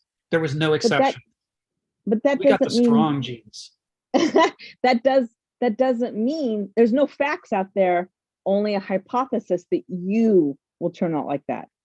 So if your will is strong, and there's a little bit of evidence. if she smells a glass of wine, she can appreciate it the way anybody else can. It's like, oh, what does that smell like? That's interesting. If I smell a glass of wine, even though I've never in my life drunk a glass of wine, my mouth salivates, my whole mouth. I mean, just immediately salivates. Now that's not a learned reaction because I never drank a glass of wine. That's my body going, give me all the wine. Okay. But that's not across the board for everybody. No. That's for my you. character. Yes, that's your character. Got it. And so this is underscoring what you said, that each person needs to learn about their own character because the differences can be huge. Plenty of other people have absolutely no problem with alcohol. They just don't have the genes that my family has. But I just must not touch it, because there's no exceptions. The reason I'm not an alcoholic in my family on my genetic side is that I just don't drink. And so what, from the theoretical framework, what I am is actually, it's not that I'm not an alcoholic. It's that I am a non-practicing alcoholic. I inherited it. This is, I can't undo it. I can just try to learn my character and then adjust my behavior to take that character into account and say, I'm going to feed the parts of my character that help me avoid falling into that trap. And I'm going to starve the parts of my character that long to get into that trap. So alcoholism is one example. The people pleasing is another. But, for each person, says Heraclitus, there is a wide array of factors that make them who they are in combination together. And the more of them that we can learn, the less we accidentally step into minefields or drive ourselves off cliffs or what have you. The more we start to learn, what are the things I'm good at? What are the things I'm weak at? What are the things I long for? And so forth. That's what they're talking about character in essence. So I'm basically agreeing with you. I'm just giving examples. So very good. Thanks for that. James, you got your hand up. Go ahead. Oops, I accidentally muted you. Please come off mute. Just curious. Do you all have the same attitude towards other drugs like cannabis? So I think there's a good likelihood that I don't have the genetics to make me addicted biologically to those things. But I also, in my family, there's a lot on both sides of addictive behavior in general. There's a lot of mental illness, and there's a lot of a variety of addictions. I think the alcohol addiction is a biological one. I think the other addictions are psychological.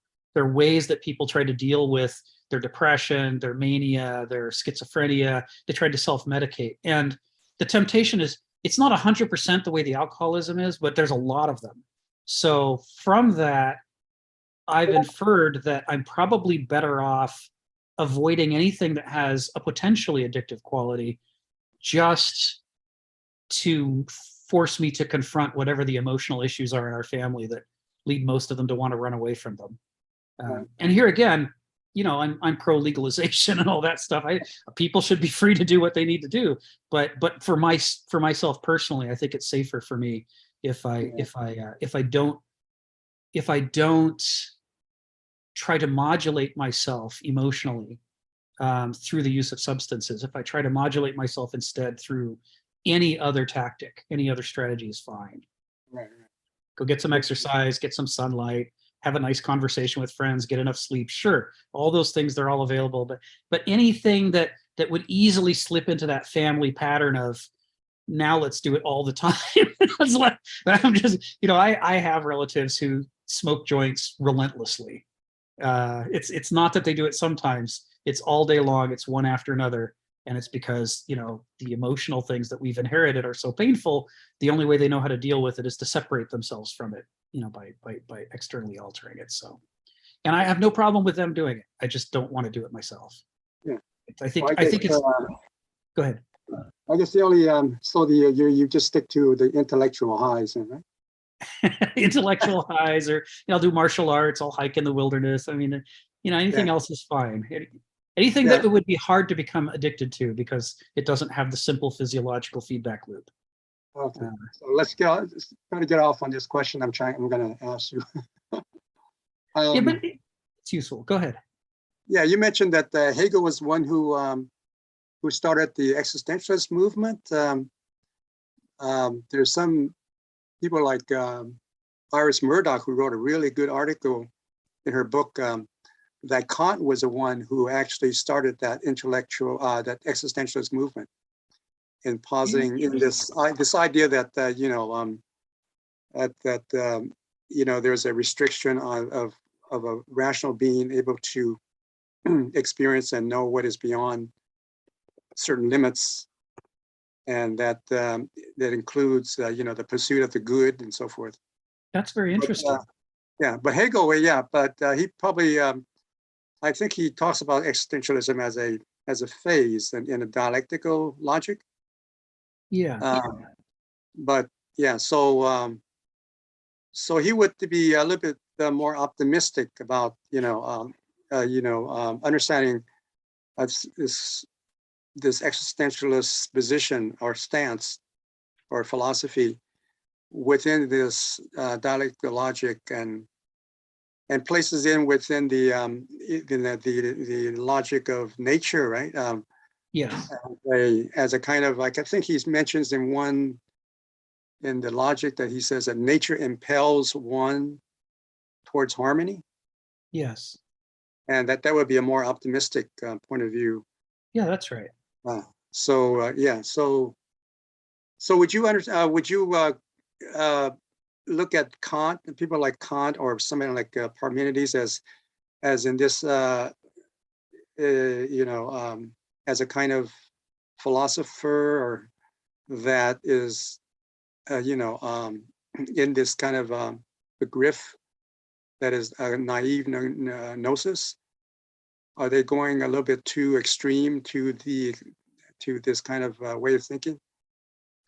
And well, it's interesting. I would like to read this Iris Murdoch article.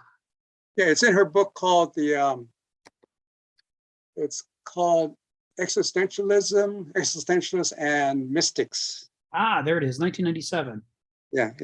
Let me put this in the chat. Yeah, it's one of the articles in that book, and had a chance to read it recently. Yeah. But it seems like Kant would you consider Kant as like emphasizing this idea of Verstand as a way, of understanding? Yeah. Which you equate as naive noesis? Yes.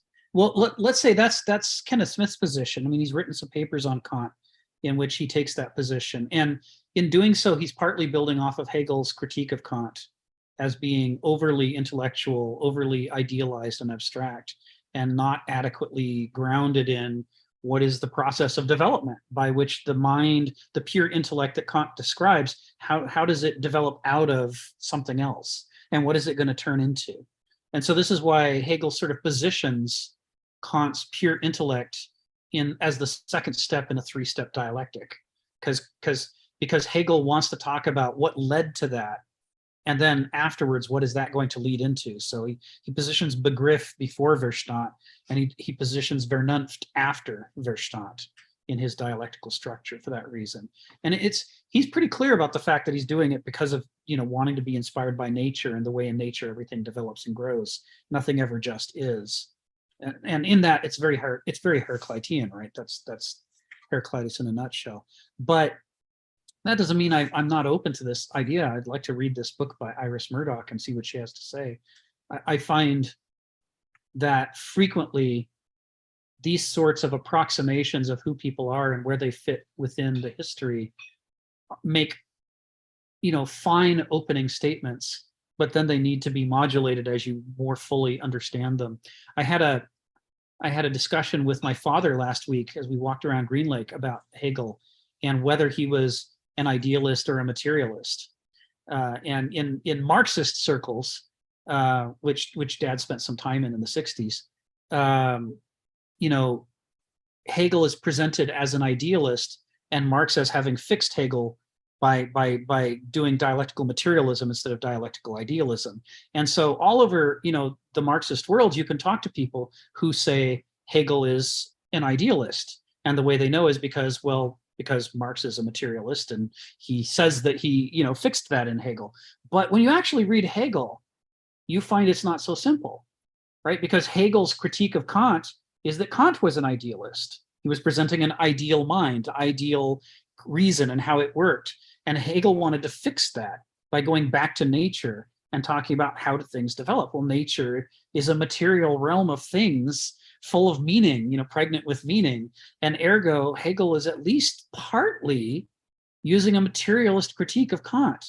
So how can he be a pure, icon of idealism the way that so many Marxists say that he is? It's an oversimplification. It's sort of a cartoon version of Hegel.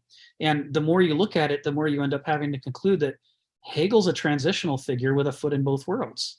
He grew up reading Kant and idealistic philosophy, and he's attempting to correct it by saying, but what does nature have to say?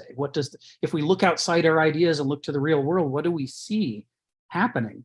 Where do these intellects come from and where do they go? He wants to get into the flow of what's really there. And so in so doing, I would say that, these Marxist-Leninist educational programs that fit Hegel smoothly into this one little box are doing people a disservice by warping him and distorting him to make him fit an argument, which we're familiar with, right? In every walk of life, the normal human thing is, we oversimplify things to fit them into our arguments, but it's worth calling it out and saying, so Hegel has got to be some kind of somewhere in between, some kind of hybrid of idealist and materialist. He's some of both. And any attempt to sort of pin him down on one side or the other, according to the law of the excluded middle, is going to end up with a warped picture of Hegel, I think.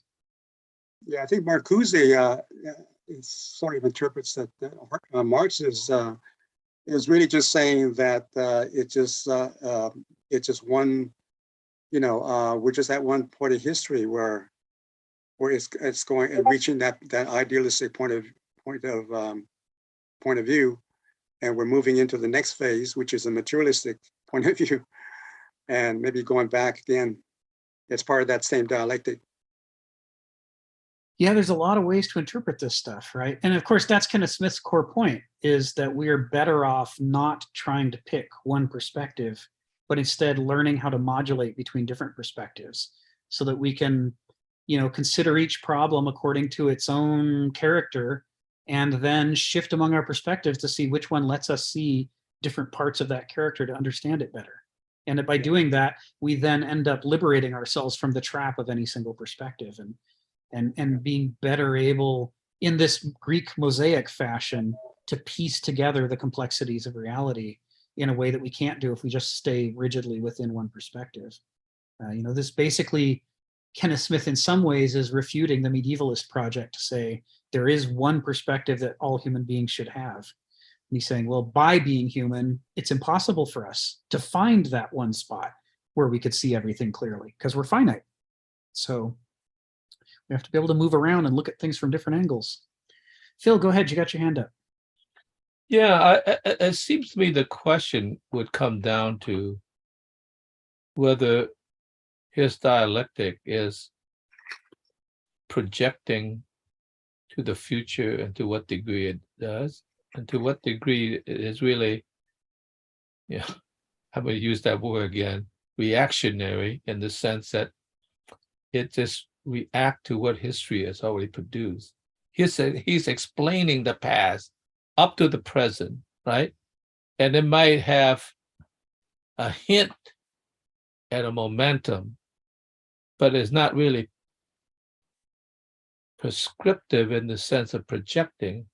Whereas Marx presumed to project into the future, although it suffered from the fact that many of the things that he projected neither come true or the condition have changed so much it is no longer the way it will be. So it's even that projective power. So Yeah. the question is whether, to what degree, the mind, even in a dialectical position, has the power to project. And that's why, I use driving at night with headlights. I think you could project to a certain degree forward, okay? Because you have headlights, but you can't really project like 3 miles down the road too Yeah. well. It's pretty much all dark. And it's like, but on the other hand, if you're not at all projective at all, then it seems like you're just driving with a rear view mirror. Right. Right. Right. I think you could, if you're very, very intelligent, you could drive very, very slowly and inch your way forward. Yes. But that would be about it as far as I'm concerned, I remember being in this Hegel discussion. No, it wasn't. That wasn't a Heidegger discussion about, the night and the day and the dusk and the dawn and all that. And everybody was looking forward to the sunrise. And I kept saying, no. The whole thing is the whole thing. Right. You can't just exclude the night, like we'll just go to sleep at night and like forget about it and then just move on. I think the whole thing is that because the night is necessary to set up the sunrise. And there's no sunrise without the sunset. So I think that's a question. We're all interested in the projective power to a certain degree. And I think that by mistaking it, we have projected into this derivative functions of derivatives on top of the derivative. I think maybe one derivative is okay because it's close enough, that you're not away from the fundamental. But when you move 4, 5, or 6 steps away, then the divergence between the derivatives and the fundamentals are so far apart that it no longer reflects what it is. It's just merely, well, it gets close to, if not indeed, a fantasy. So Thank you, that's my Phil. thought. Yeah, it's the interesting nature of dialectical analyses of things that we have a lot of difficulty looking forward, even with a dialectical analysis, even if we know that we live in a cosmos of transformation and energies and that the great forces at work are going to express themselves. It still doesn't tell us exactly precisely how they're going to express themselves, any more than when you plant a tree and a sapling starts to come up. It's like, okay, I'm going to have an oak tree here because it has made it this far. As long as I protect it, I'm going to have an oak tree. But that still won't let me say exactly which branches are going to be where, and that's going to be too many complex factors go into exactly where does it put the branches out, which ways do they turn, which branches thrive and which ones stay small. This is like, it's almost unknowable to us because of the multitude of factors, moment by moment, day by day, season by season, that are going into the plant deciding, if you will, where it's going to put its energies. But interestingly, so for us, you're right, it's like driving in the dark. You can see a little ways ahead. And you think about how often when you're driving in the dark, you think you have properly guessed whether you're going to turn left or right or go straight. And then all of a sudden you have to adjust because, there was a slight crook in the road, but it wasn't actually going left. It was about to veer right. But we took the slight adjustment. We got so used to maximizing our response to the scanty data we have, that we overcorrected to start to go left.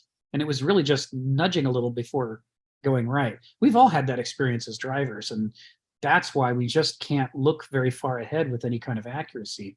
You look at these people like Marx or Lenin, or you look at Orwell or Huxley or anybody else who's trying to predict the future, and you find they do a much better job when they're talking about tomorrow than they do when they're talking about 100 years from now.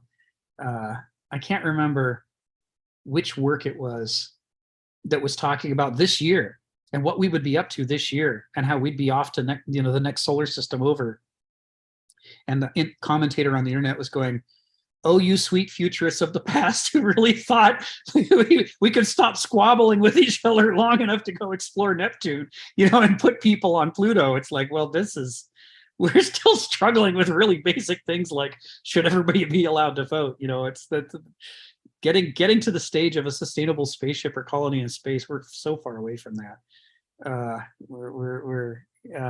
And we wouldn't have predicted that, because in the early 20th century, before World War II, everybody was so excited. Airplanes, man, rockets tomorrow. They correctly predicted rockets. That far they got. They did not correctly predict we'd still be shooting rockets, not ourselves, into space. We just have not been able to make it that far. But what's interesting is that where the dialectic, I think, comes into its strongest mode is in understanding why there are those limitations looking in the future, so that we can learn to expect that and to work with it. And then also to understand that the way when we are surprised by modern developments, it gives us the opportunity to look back at our past and reshape our understanding of the past. Because if we'd been right about our understanding of the past, we would have done something different than we did. So since we didn't do that, now we can look back and go, well, that means the balance of forces must have been different than we thought it was. It was pushing in a different direction of growth than we thought it was going in. So there's a way to gain greater self-understanding of yourself, your culture, what have you, your species, through the use of the dialectic retroactively. That is in some ways able to give us more depth of vision. We can look further back in the past than we can into the future using these kinds of methods. We still can't, it's not like seeing objectively. We don't even see the present objectively, but it gives us more to work with. So I think it's important in both directions. And so it's interesting to me that, I was reading my lecture notes from when I was doing a Hegel class with Kenneth back in the 2007, 2008 timeframe. And he talked about that part of what makes Hegel hard to read is that he's trying to describe the dialectic as a stage of, as passing through stages of development from the beginning through the end, except the beginning isn't really a beginning and the end isn't really an end. So you get used to thinking, okay, so we go from Begriff to Verstand to Vernunft. He says, but Hegel doesn't present it in that order because he's concerned with persuading Kantians. And they don't start at the beginning, they start in the middle with pure reason. So instead, Hegel's structuring his book antithetical to his own argument, where he starts with pure reason, works backwards to how did we get here, and then works forwards to where do we go from there. And so when we're reading it, it's extremely confusing for us because he's hopping back and forth between these two different sequences. And as a result, some of the sentences and some of the flows from one paragraph to another, they're just bewildering for us as readers. It's almost like an anti-pedagogy, perfectly designed to confuse us, because he was biting off more than he could chew, if you will, in trying to do both things at the same time. He should have just written two separate works. And then here is my clear statement of the relationship among things and how they development. And I'll shove that over here. And now here for Kantians, this is the dialectic for Kantians. But instead he tried to, anyway. Stephen and then Donald. Go ahead, Stephen.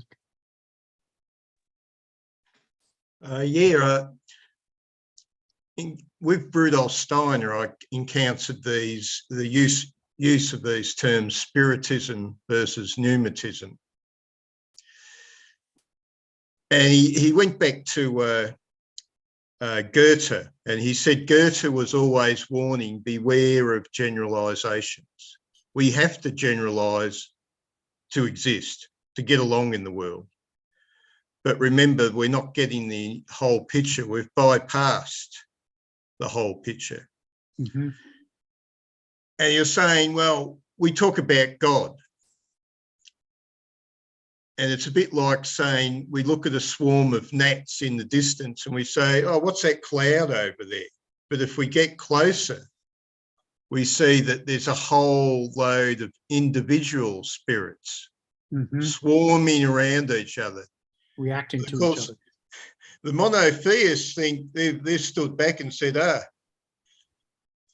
this is just one cloud. We are more advanced than the polytheists. Yes. We understand better, but maybe you don't. Right. Right. Yeah, you can see this, especially when you read a lot of 19th and early 20th century writings. Bye, Sharon. See you next week. When you see a lot of 19th and 20th century writings about the development in history, right? When you talk about the development of culture, the development of religion, development of anything in history, they are always describing it as a great march of progress. Always, always, always. And so since Europe converted to monotheism after it had been polytheistic, they always present monotheism as a higher form of religion than polytheism. Polytheism is always the old primitive version, which they then compare to, they postulate an earlier version where we believed in spirits everywhere, and that was superstitious, and but gradually we come to understand the one, and that unites us, and therefore civilization is more advanced. It's not just there. You can see it in video games. If you've ever played the video game Civilization, where you start with a tribe that founds its very first village, they have a tree of development of technology and science. And in that tree, monotheism is the more advanced religion than polytheism. You first have to develop polytheism.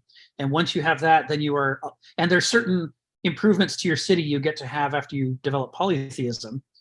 But if you want the next grade of improvements, which are even better for your city and give you more benefits, you have to then move on past polytheism to develop monotheism.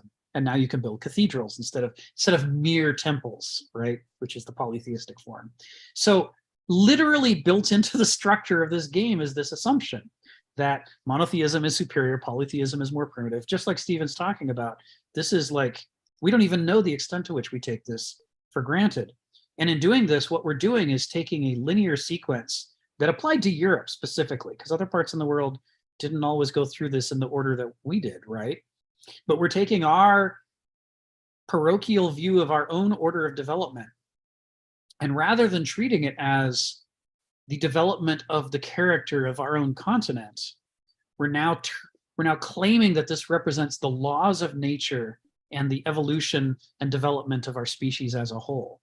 Right? We stamp our own parochial experience onto history and claim that this therefore represents evolution, that religion evolves, just like species evolve. It evolves from polytheism to monotheism. And in doing that, suddenly we're putting on the crown of Mother Nature and saying, now we can speak for nature and the laws of nature, and it was fated and determined to happen thusly. Is that a fair representation, Stephen, of kind of what you're talking about? This was Goethe's problem. Of course, pneumatism they used as a term for the divine breath. It's the divine breath that pervades all matter. Yes. But of course, the God of Abraham divided himself from his creation.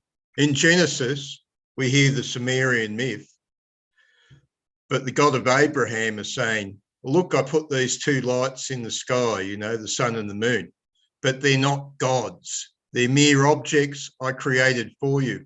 I am the God above nature. The other gods are inferior because they're subject to nature. I think we've of course, come across this one before. Right. Thank you for that. Donald, go ahead. Well, first, I would like to know if, from Stephen, if this Steiner is related to Obergruppenführer Felix Steiner, the miracle battle group that was going to counterattack in the Battle of Berlin and magically sweep the Russians from the field. You know, we hear so much about Steiner, both in like a movie like Downfall, where he's ordered to deal with all sorts of things. And Stephen uses Steiner a lot. And I just wondered if it's similar to the way Hitler used Steiner. Well, Steiner is a name a bit like Smith. In Yeah, I know. It's, what was it, quarryman or something? Ah, I don't know. Steiner. okay. the space family Stone. Yeah. Yes. Yes. Oh, okay. Enough. I won't say any more to Stephen. Or But- we could use the word stoner. You could rename Stoner. yourself Stoner, and you'll get a lot of fans. Yeah, I saw something the other day where somebody was sort of hoping that there really were these multiverses, because somewhere there might be a physicist named Zweistein who could figure out all the physics for it. Because obviously you wouldn't have another Einstein, but you might have a Zweistein. Number 2 for Dreistein. Dreistein could come up. Okay, I'll just say this, that Steiner is a student of Goethe. And even though Oh, okay. Steiner was faulty, if you go through his stuff, there was a lot of good points there. And Goethe was a romantic reaction against a mechanistic worldview. Right. And there's a strong elements of this in Steiner. Like, for example, Steiner's education. They all thought, oh, look at what's wrong with education. We'll turn it into something mechanistic. We'll turn all thought into mechanistic. Look, Sir Isaac Newton came along, and we will adopt his method of turning everything into a mechanism everywhere. And Goethe said, hang on, watch out. You'll be sorry. Right. Well, you get a couple of philosophers like Kant and Leibniz who'll come along to help support Newton. We've had three great reactions to this all-pervasive thought. The first was the pietist Christians who reacted, who said, hang on, you're trying to turn the church into a machine. We broke away from the Catholic Church, and now you guys are turning the state church into exactly the same thing. Then we had Goethe's reaction, the Romantic movement, against the mechanistic worldview. Mm-hmm. And the most recent, well, the more recent movement in the 19th century was the existentialists, to say, hang on, this all-pervasive mechanistic view of the universe. How do we know it's right? Right. I don't know, but I certainly won't tell any more jokes at your expense, Stephen. I have learned my lesson. What I was going to say, and I don't know if there's anyone that cares, is we've talked a lot about ego and this and human psychology, and how it relates to the philosophy. And I think a source, a good source here is Hannah Arendt, The Life of the Mind, where she said, it's 3 volumes, Thinking, Willing, Judging. Now, Judging, I don't think it's really finished, but is excellent at an existential view of our mind. We start off with we're self-aware, self-conscious, but that doesn't provide, that's not self-knowledge.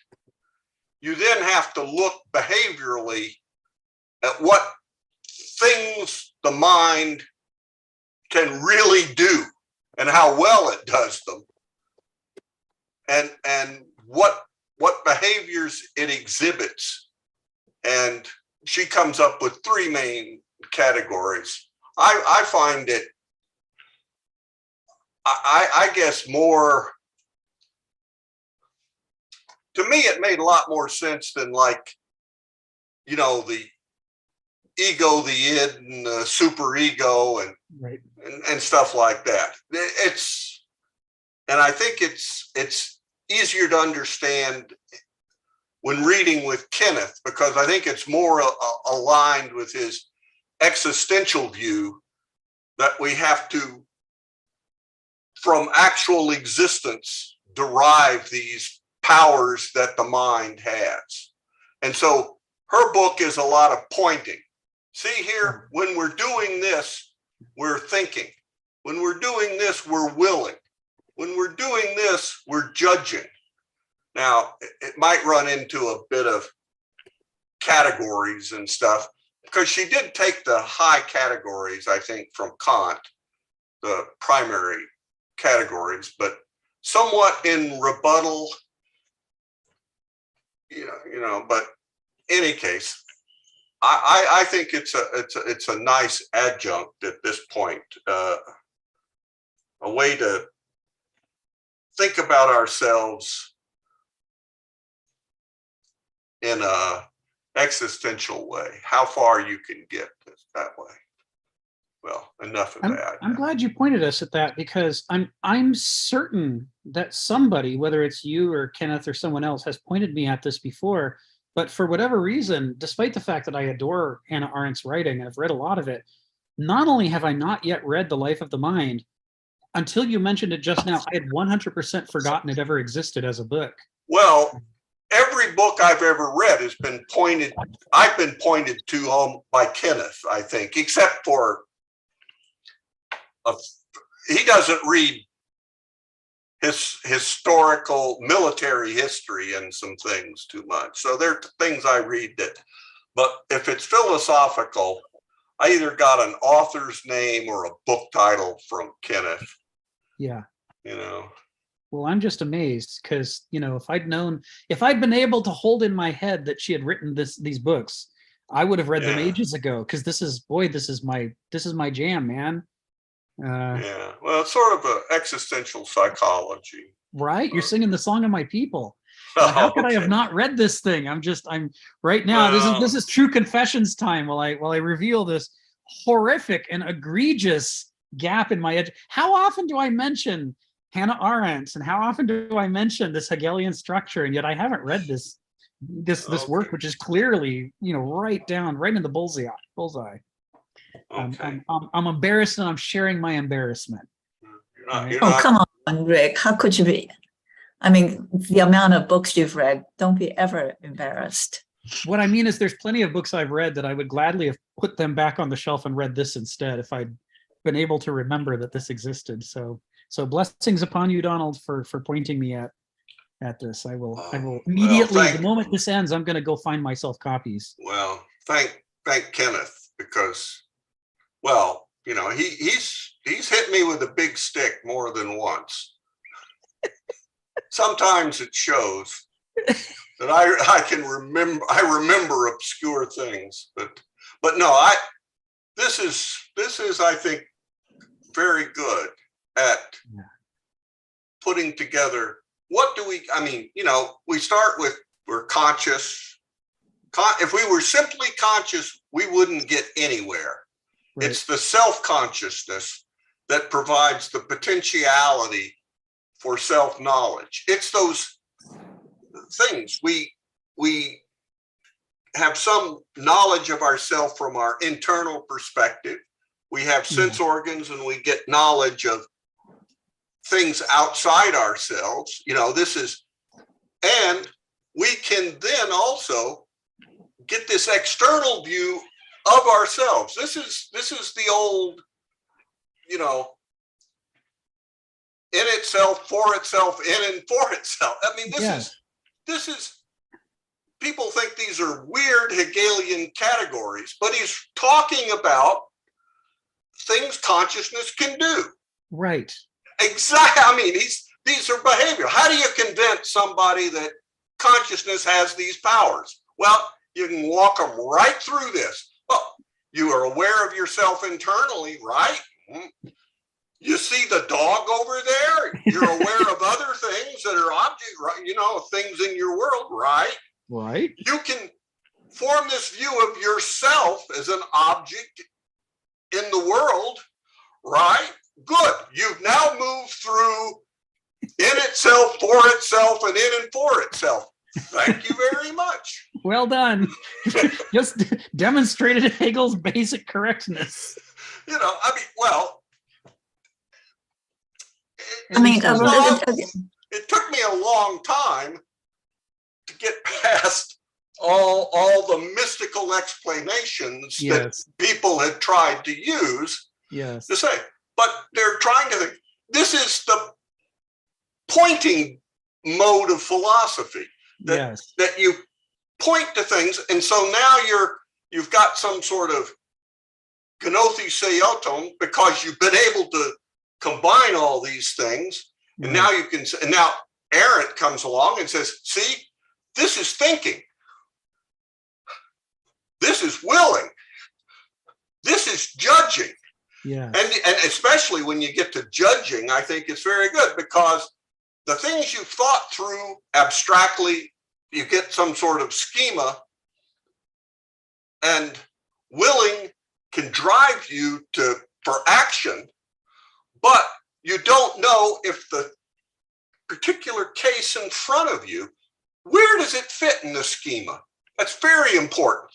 Yes. It's and when we talk about judgment, I'll use the word I used last week that Kenneth uses all the time, connoisseurial judgment. Yes. That it doesn't come down to we turn over a rock and there it says, "Thou shalt not kill."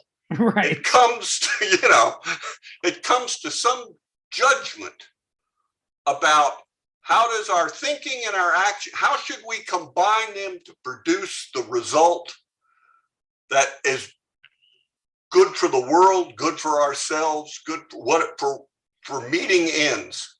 The beautiful and the good. Yeah, and I'm sorry, this is worse than philosophy 101, but I just feel sometimes that it's good to think through these things, not in terms of big fancy schemas or ideas, but just in terms of, because if we can't point them out, and we talked about that a little, it was earlier today, that we need to be able to point to these things. Yes. And show in our own behaviors and in the behaviors of others. Yes, that's how we know. Real. That's sort of an existentialist doing phenomenology. Yes. It's like we don't really have to know physics or deep biology or neurology. We can know the correct behaviors, even though these are, say, emergent phenomena rather than the reduced phenomena or the reduction phenomena.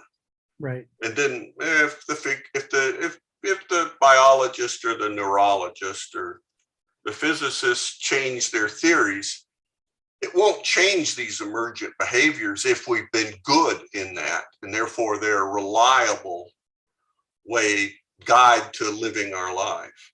Yeah.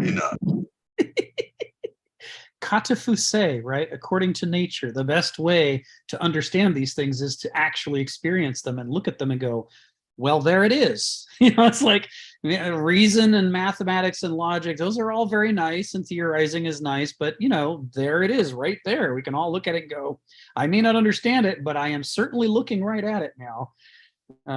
This is why Aristotle is always trying to say, according to nature, man by nature desires to know. He's saying it's not that I claim that man desires to know, it's that just look around you. There's people always scratching their heads going, what the heck? They want to know. And that desire is in human nature itself. He's making a pun and saying both things at the same time. You can look in nature and you can observe people doing this, and it is in the nature, the character of Homo sapiens to want to know.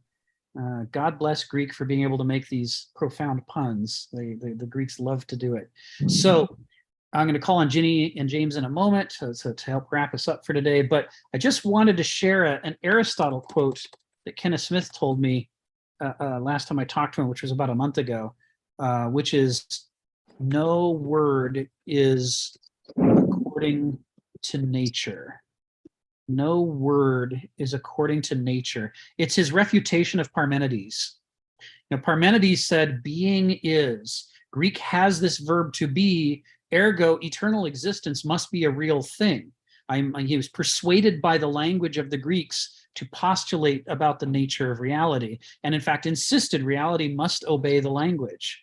And Aristotle's response is, well, you know, a tree is according to nature. It's real because there it is. But all human words are made up artificial things. None of them has the kata fuse, according to nature, a level of authority. It has the artifice, provisional, maybe not authority of human beings, not of nature itself. So let me, I love that so much, because you can, when you fully appreciate what Aristotle's saying with it, you can use it to snip through any number of logical, political, etc. arguments. It's like, how much of it comes down to people saying something must be so because it is said, or because that's the definition of a word. And the answer is, well, that's all nice, but let's just turn away from our words and our arguments and look at reality and say, what is actually happening? This is existentialist philosophy in a nutshell, right? Is nature must trump theory. It must, or else we're not existentialists. Ginny, then James, then Donald, and we'll wrap up for today. Go ahead, Ginny. From that incredibly intellectual, astute comments that you just made, I'm going to be silly and say, I think Funstein would make a very good name. Einstein, Funstein. So Eins, zwei, drei, vier, fünf, Funstein, I think would make a good name. And then I also wanted to tell Donald that, Donald, you sure you can't be an actor? Because you were pretty dramatic just now when you were making your point. Just wanted to say, we're having a lot of rain finally here. Can you hear my thundering and lightning outside? I heard that. That was exciting. Yeah, that's coming from Austin. Yay! Anyway. Yeah. Good thing. I just hope I don't lose power. That's all I can say. Yeah, fingers crossed. Thanks, Ginny. James, go ahead. Yeah, I guess that pretty much says that what cannot be said, right? Is just like the Tao Te Ching, right? Who he says does not know, and who he knows does not say. So no word can describe what nature is, right? Even when you say that it's not according to what nature is. So that comes down to kind of, for me, it's like you can read Hegel and take him seriously up to a point, but then it's really a structure, isn't it? The dialectic is a structure, and you have to probably maybe read him with Max Stirner and Nietzsche and the existentialists. So it doesn't really anything that you can fit into a system, you're part of that system, and so you're not. So yes. You can't really say that much about it. Yes. Yeah. The problem of the observer and the observed, is I'll remember Gleitner. The problem of the observer and the observed is so challenging, and when they introduced it in quantum mechanics, they meant it in a very specific way, that these things are so small that all the means we have for investigating them alter them while we're looking. You shine a light on a subatomic particle and you change the particle. So, but if you don't shine a light, you can't see it at all. So what are you supposed to do? And the answer, says the quantum mechanics, is you're supposed to be frustrated. That's what we are. It's like we have to come at these things from multiple angles because it's not the realm of large objects that can resist photons. It's tricky. But from the statement that they made and the way that they said it, they accidentally said a philosophical thing too, which is that, you know, we can't be objective because we, as observers, are not merely perfect. We're not gods of reason. We're not gods of perception. We are actual, you know, as Stephen says, we're monkeys who want a banana. And when we look at something, there's all kinds of questions and interests going on in our mind that have nothing to do with what the thing is. We're doing like, you know, oh, a box, does it contain a banana? A tree, is it a banana tree? You know, oh, look, it's a yellow object. Is it a banana? It's like none of this has anything to do with what we're looking at. We're bringing all that to the picture. And in bringing it to it, we're shifting the focus of what's the foreground and what's the background. And some of what we push into the background should have been the foreground. It was important to the picture, but it wasn't important to our tummy that wants to find a banana. So we shoved it away, and ergo we didn't see what was actually happening. This is that philosophical problem of epistemology for Homo sapiens. Donald, go ahead, come off mute and tell us what's on your mind. Just, you remind me that with no word is according to nature, of the lady that spoke earlier about sitting down in front of the class and asking the questions. Knowing the verbal form in which the professor is trying to impart the knowledge is not going to be enough. You have to question, you have to look at it, try alternate formulations until you see, we'll use here, the thing in itself or whatever.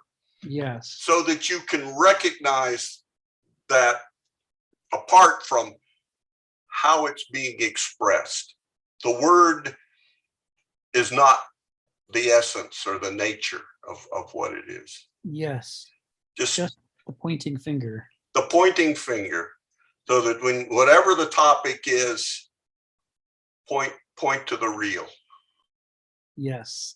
Existentialist philosophy in a nutshell. Whatever the topic is, point to the real. I love that, Donald. That's a nice encapsulation. The real is impossible. Yes. Phil, go ahead, and then we'll wrap up. Okay, Rick, just a quick personal warning to you.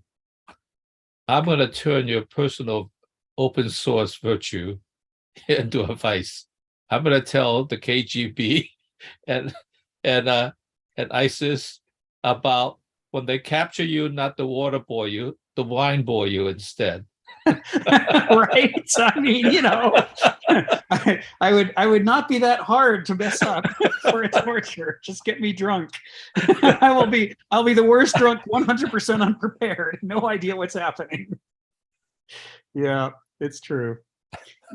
That's ironically, I think I might have mentioned this before once over the last 3 years, but ironically, the programming language that we use to write medical software, which is called M, used to be called MUMPS. It turns out that a copy of it during the Cold War, some spies stole it. They stole a computer that had M on it, and they smuggled it to the Soviet Union, where they put all their best engineers on it and they reverse engineered how to build one of those computers. It was a Digital Equipment Corporation mini computer, and also reverse engineered the way that the programming language works, so that there became a Soviet version of M, running on Soviet versions of, you know, DEC PDP-11 computers.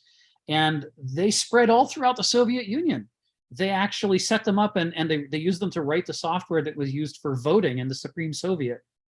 You know, whenever the government of the Soviet Union voted on something, turns out they were using a smuggled version of our programming language and the software they'd written in it in order to do their voting.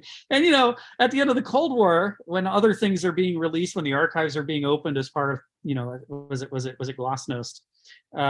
This information came out and we were flabbergasted.